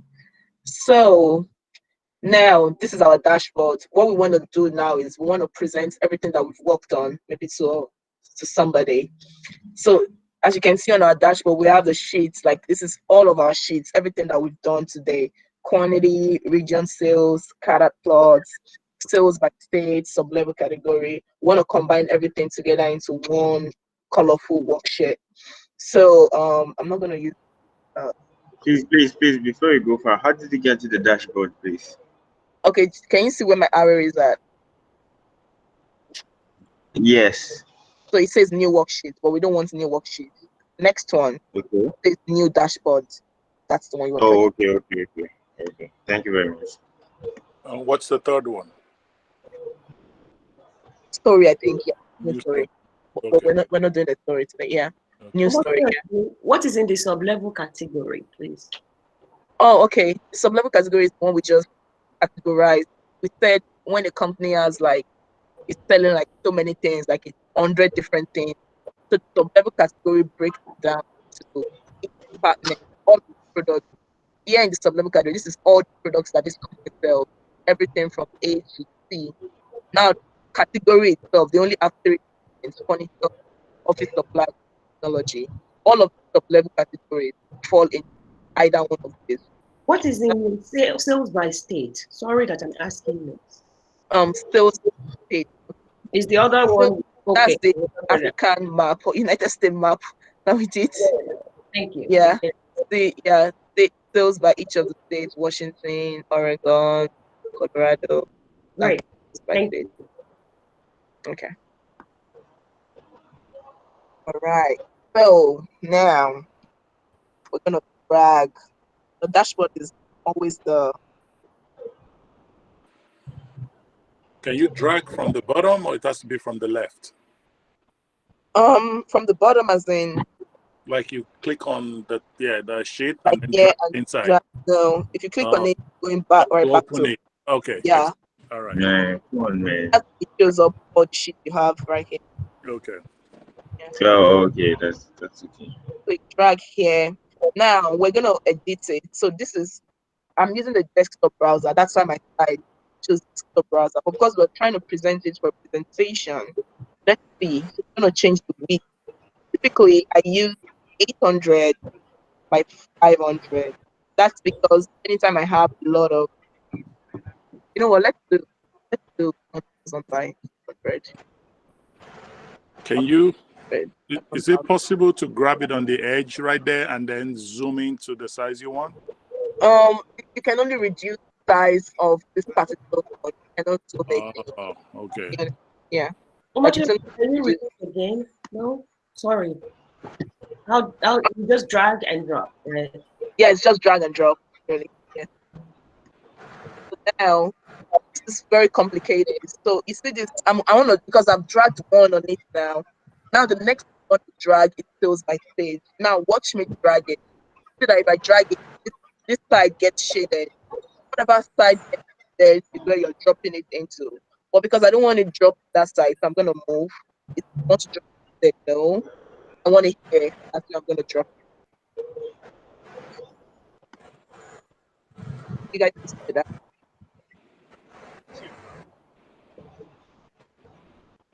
Now, one is category.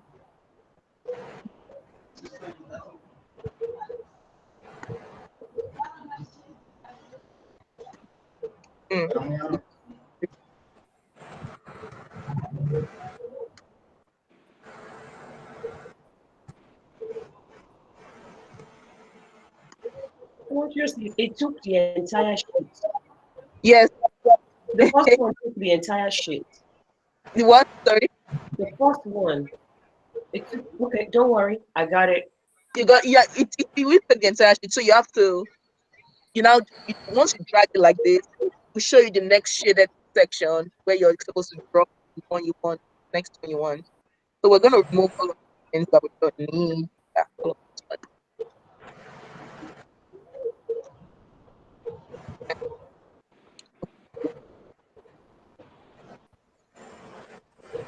Because when it sorry.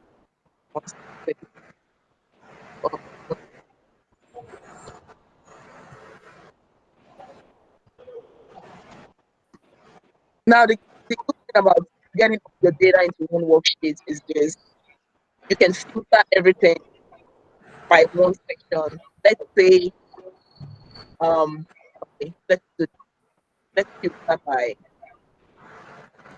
show you guys something.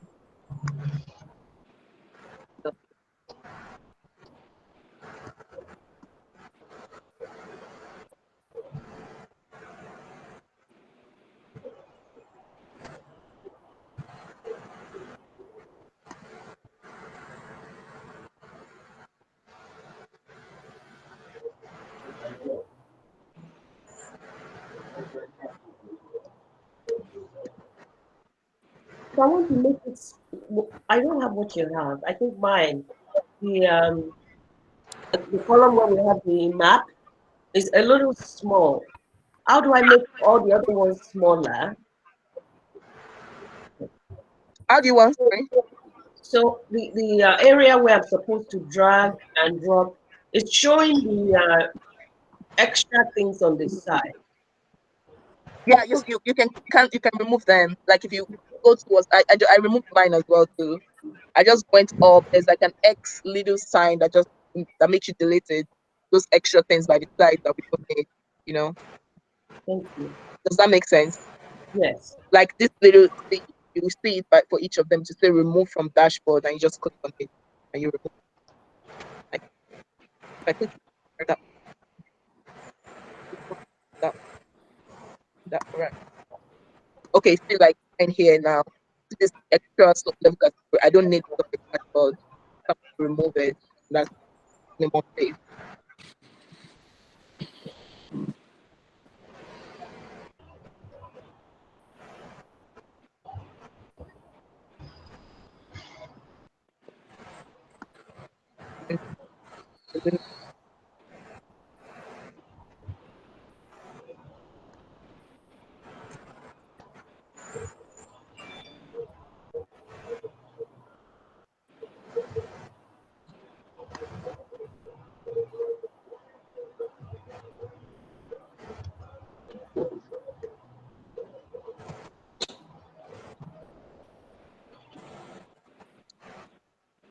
Is everyone on this section? Sorry, I didn't follow up. I am. Yes, I am. Okay, so the only thing I wanted to show us in this dashboard is how we've combined all of these different sheets that we worked on together. Now, let's say we want to show somebody what's the sales in total West region, each of these furnitures. Remember that we never put region on these furnitures when we did our subject category. Remember, we never had any region to this. So we only saw total sales for this year. We don't know what the sales for each of those things. For accessories, we don't know what it sells each for. Let's say in California. Now that's the advantage of the dashboard because we combined everything together. Can now filter by just one thing. Now I'm going to click on West. This goes to West. Now our map has zoomed into only the western parts, and we can see this is the sales furniture for the West. This is the sales of shares for the West. Sales furnishing for the West.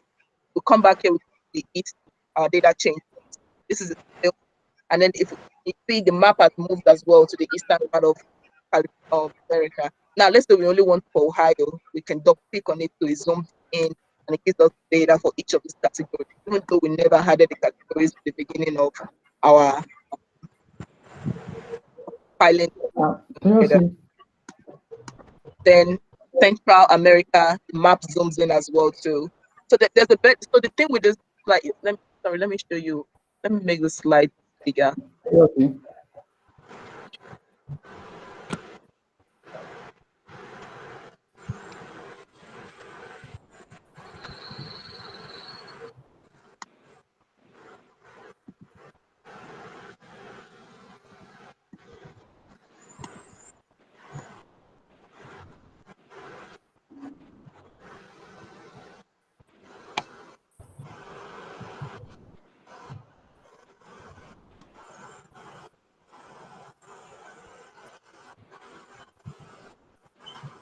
Yeah. What's your stuff?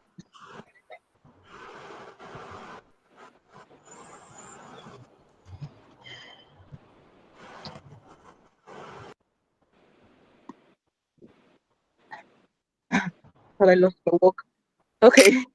So then if we click on the south well too, I was gonna try and make it, standard.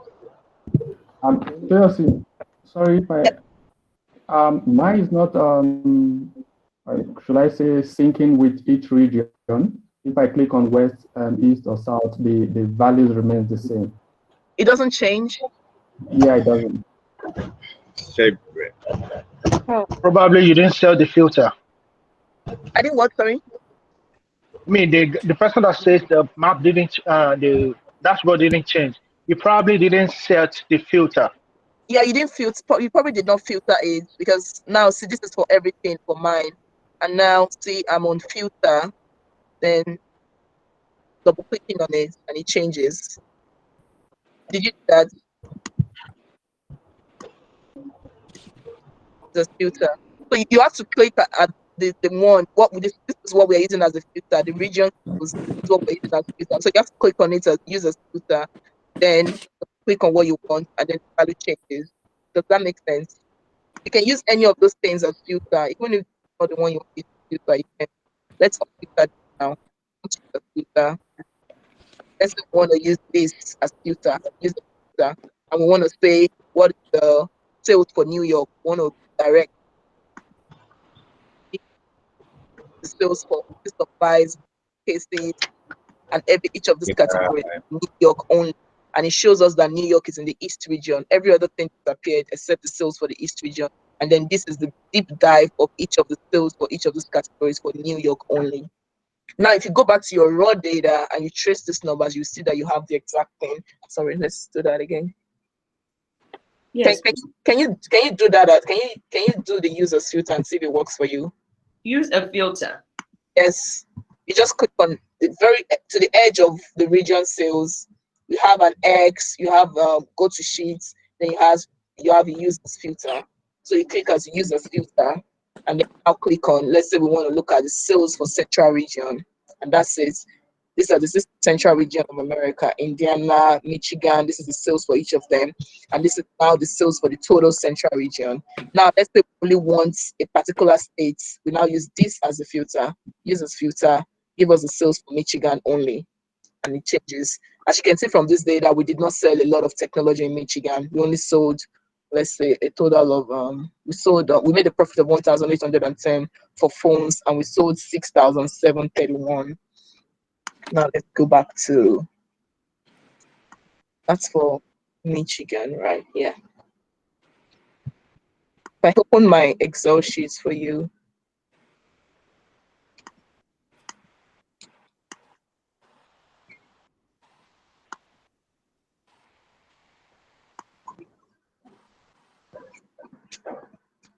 and I filter by Michigan.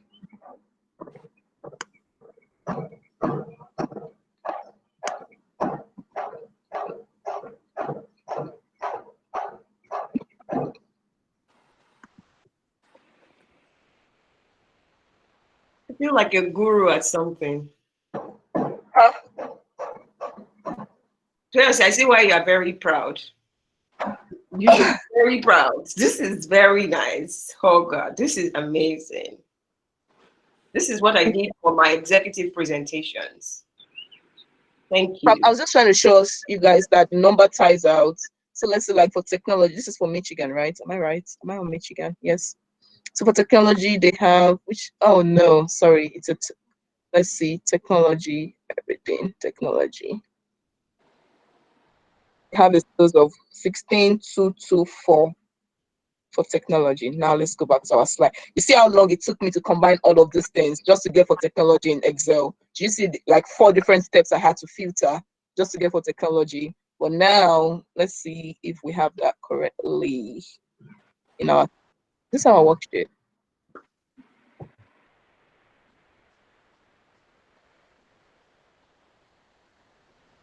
This is our worksheet. Okay, so for technology we have, yeah, broken down by accessories. Let's do that again. Accessories. I'm just trying to do like a fact check of the data for us, you know. So total accessories in technology section is 4932, and we have 4933 approximately. Does that make sense, everyone? It does. Yes, it does make sense. Fact check.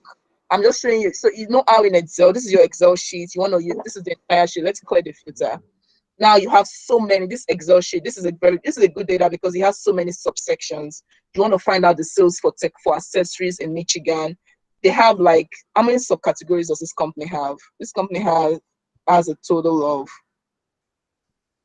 of how many? 1, 2, 3, 4, 5, 6, 7, 8, 9, 10, 11, 12, 13, 14, 15, 16, 17, 18. So imagine doing 18 sub-level categories for 50 states in the United States using an Excel sheet. It's going to take you time because you're going to have to keep filtering and calculating, But with Tableau, you literally just have to drop and drag, and you have everything in one single worksheet. So we're going to clear our filter. Don't use this filter. So anyway, yeah, you can always do that as a fact check just to make sure that you're getting like the right. Just do like one just to do a fact check, and once I say that one is correct, I know that my data is pulling correctly. So that's everything that I have for you guys today. Tableau is very it's huge. There's a lot, like we didn't even go into like being in like this data source and then calculating, and you write some codes just like SQL on Tableau, just very little, when you want to combine sheets together. Like, we only used to one orders. Like, if we wanted to use everything on the 3 data sets, we just drag. See, we only used for orders. We just drag here, drag to people, and that's it. We've created a union, enter, add returns, and that's it. We have 3 different Excel sheets right here, right now. And that's why Tableau is really good, because you can combine as many sheets. You can combine up to 10 sheets just on this one file alone. And then you have like, do you want an inner join? If you know SQL, you know that these are just like SQL, SQL terms. We combine all of the sheets together, and then we now visualize it on. Because I added extra sheets, that's why all of my data disappeared. So onto that. Omotoyosi, we're very thankful. Thank you so much for spending time with us. I remember yesterday when I said the session is for 3 hours. You said we don't need 3 hours. I know. I thought it was just going to be 30 minutes. Jesus. No, you see that we have very engaging audience. Everyone, thank you very much for spending time with us. Next week we have another session. Please make sure you are on our mailing list. We also want you to follow us on social media, so you can get a glimpse of what we have next week. We promise you that every weekend that you spend with us is going to be well spent. We want to be a part of your life. We want to hear your testimony. We want to hear how things are going as you're using the tools that we've provided you. Please, as you use this, whenever you have very good results, we want you to tweet it at us. We want to continue to enrich and empower our community, and we hope you continue to be a part of it. We're very grateful to you for spending over 3 hours of your time with us. Uchi is the founder of STEM Hub, is the founder of Africa Acts. He has a few last words for us. Uchi, you can take it away. Yeah, for sure. Thanks for this, Mimi and Toyosi. And Adi, thanks to everyone for staying through this session. It's really been insightful for me. And yeah, so I'm just going to share my screen to share how you can continue on with learning data science. So there's a free course from Harvard University that's on the Hacks platform that you can use to continue learning. So let me just share my screen here so you see how to get it. Okay, can you see my screen? It's coming. Yes, it's coming up. Okay. So yeah, so this is a free course, and this is from the Hacks platform. It's called Data Science with R Basics. There's also Data Science Visualization, and then Statistics and R. All of this is on the Hacks platform, and I'll just walk you through how to get on the Hacks platform. So it's hacks.africahacks.com. Once you log in, you just need to enter your dream role. So in this case, you want to enter data science or machine learning, and then you can enter your skill level and just continue. And on this page, this is where you enter STEM Hub Foundation. So this is the code that we would use to know how many people attended this session.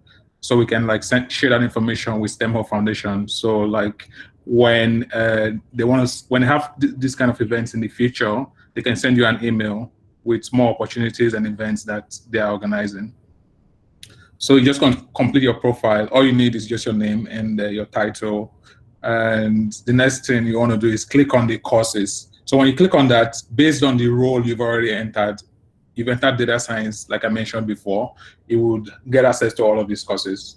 But if you need to learn like other courses also, you can also just switch your role and you see free courses also. So for next week, we have other events that are coming up. So like the first one that you see there is the data science, data analytics, and data visualization one that we just completed now. For next week, there will be a different one. It's going to be a blockchain course. So it's a blockchain beyond Bitcoin, right? So you can use that next week. I wanted to mention that if you're excited about data analytics, I'm very sure that you'll be excited about blockchain. Please make sure to come. Uchi is a blockchain specialist at Secure Key in Canada, and I can promise you that is one of the powerhouse that you don't want to miss a session. Yeah, thanks, Adi. Yeah, so next week will be super exciting. It's going to be engaging. There'll be some things you can try that I'm preparing. So yeah, try to make it. It'll be amazing. And yeah, so the website is hacks.africahacks.com. And yeah, thanks everyone for joining. Please, Uchi, can you share this link? Yeah, for sure. Yes. Let me share a link to this slide so you can look at it later. In the meeting details on the left side of your screen, can you put all the documents from today? We can't put all the documents from today yet. That's why we want you to get into the this mailing list.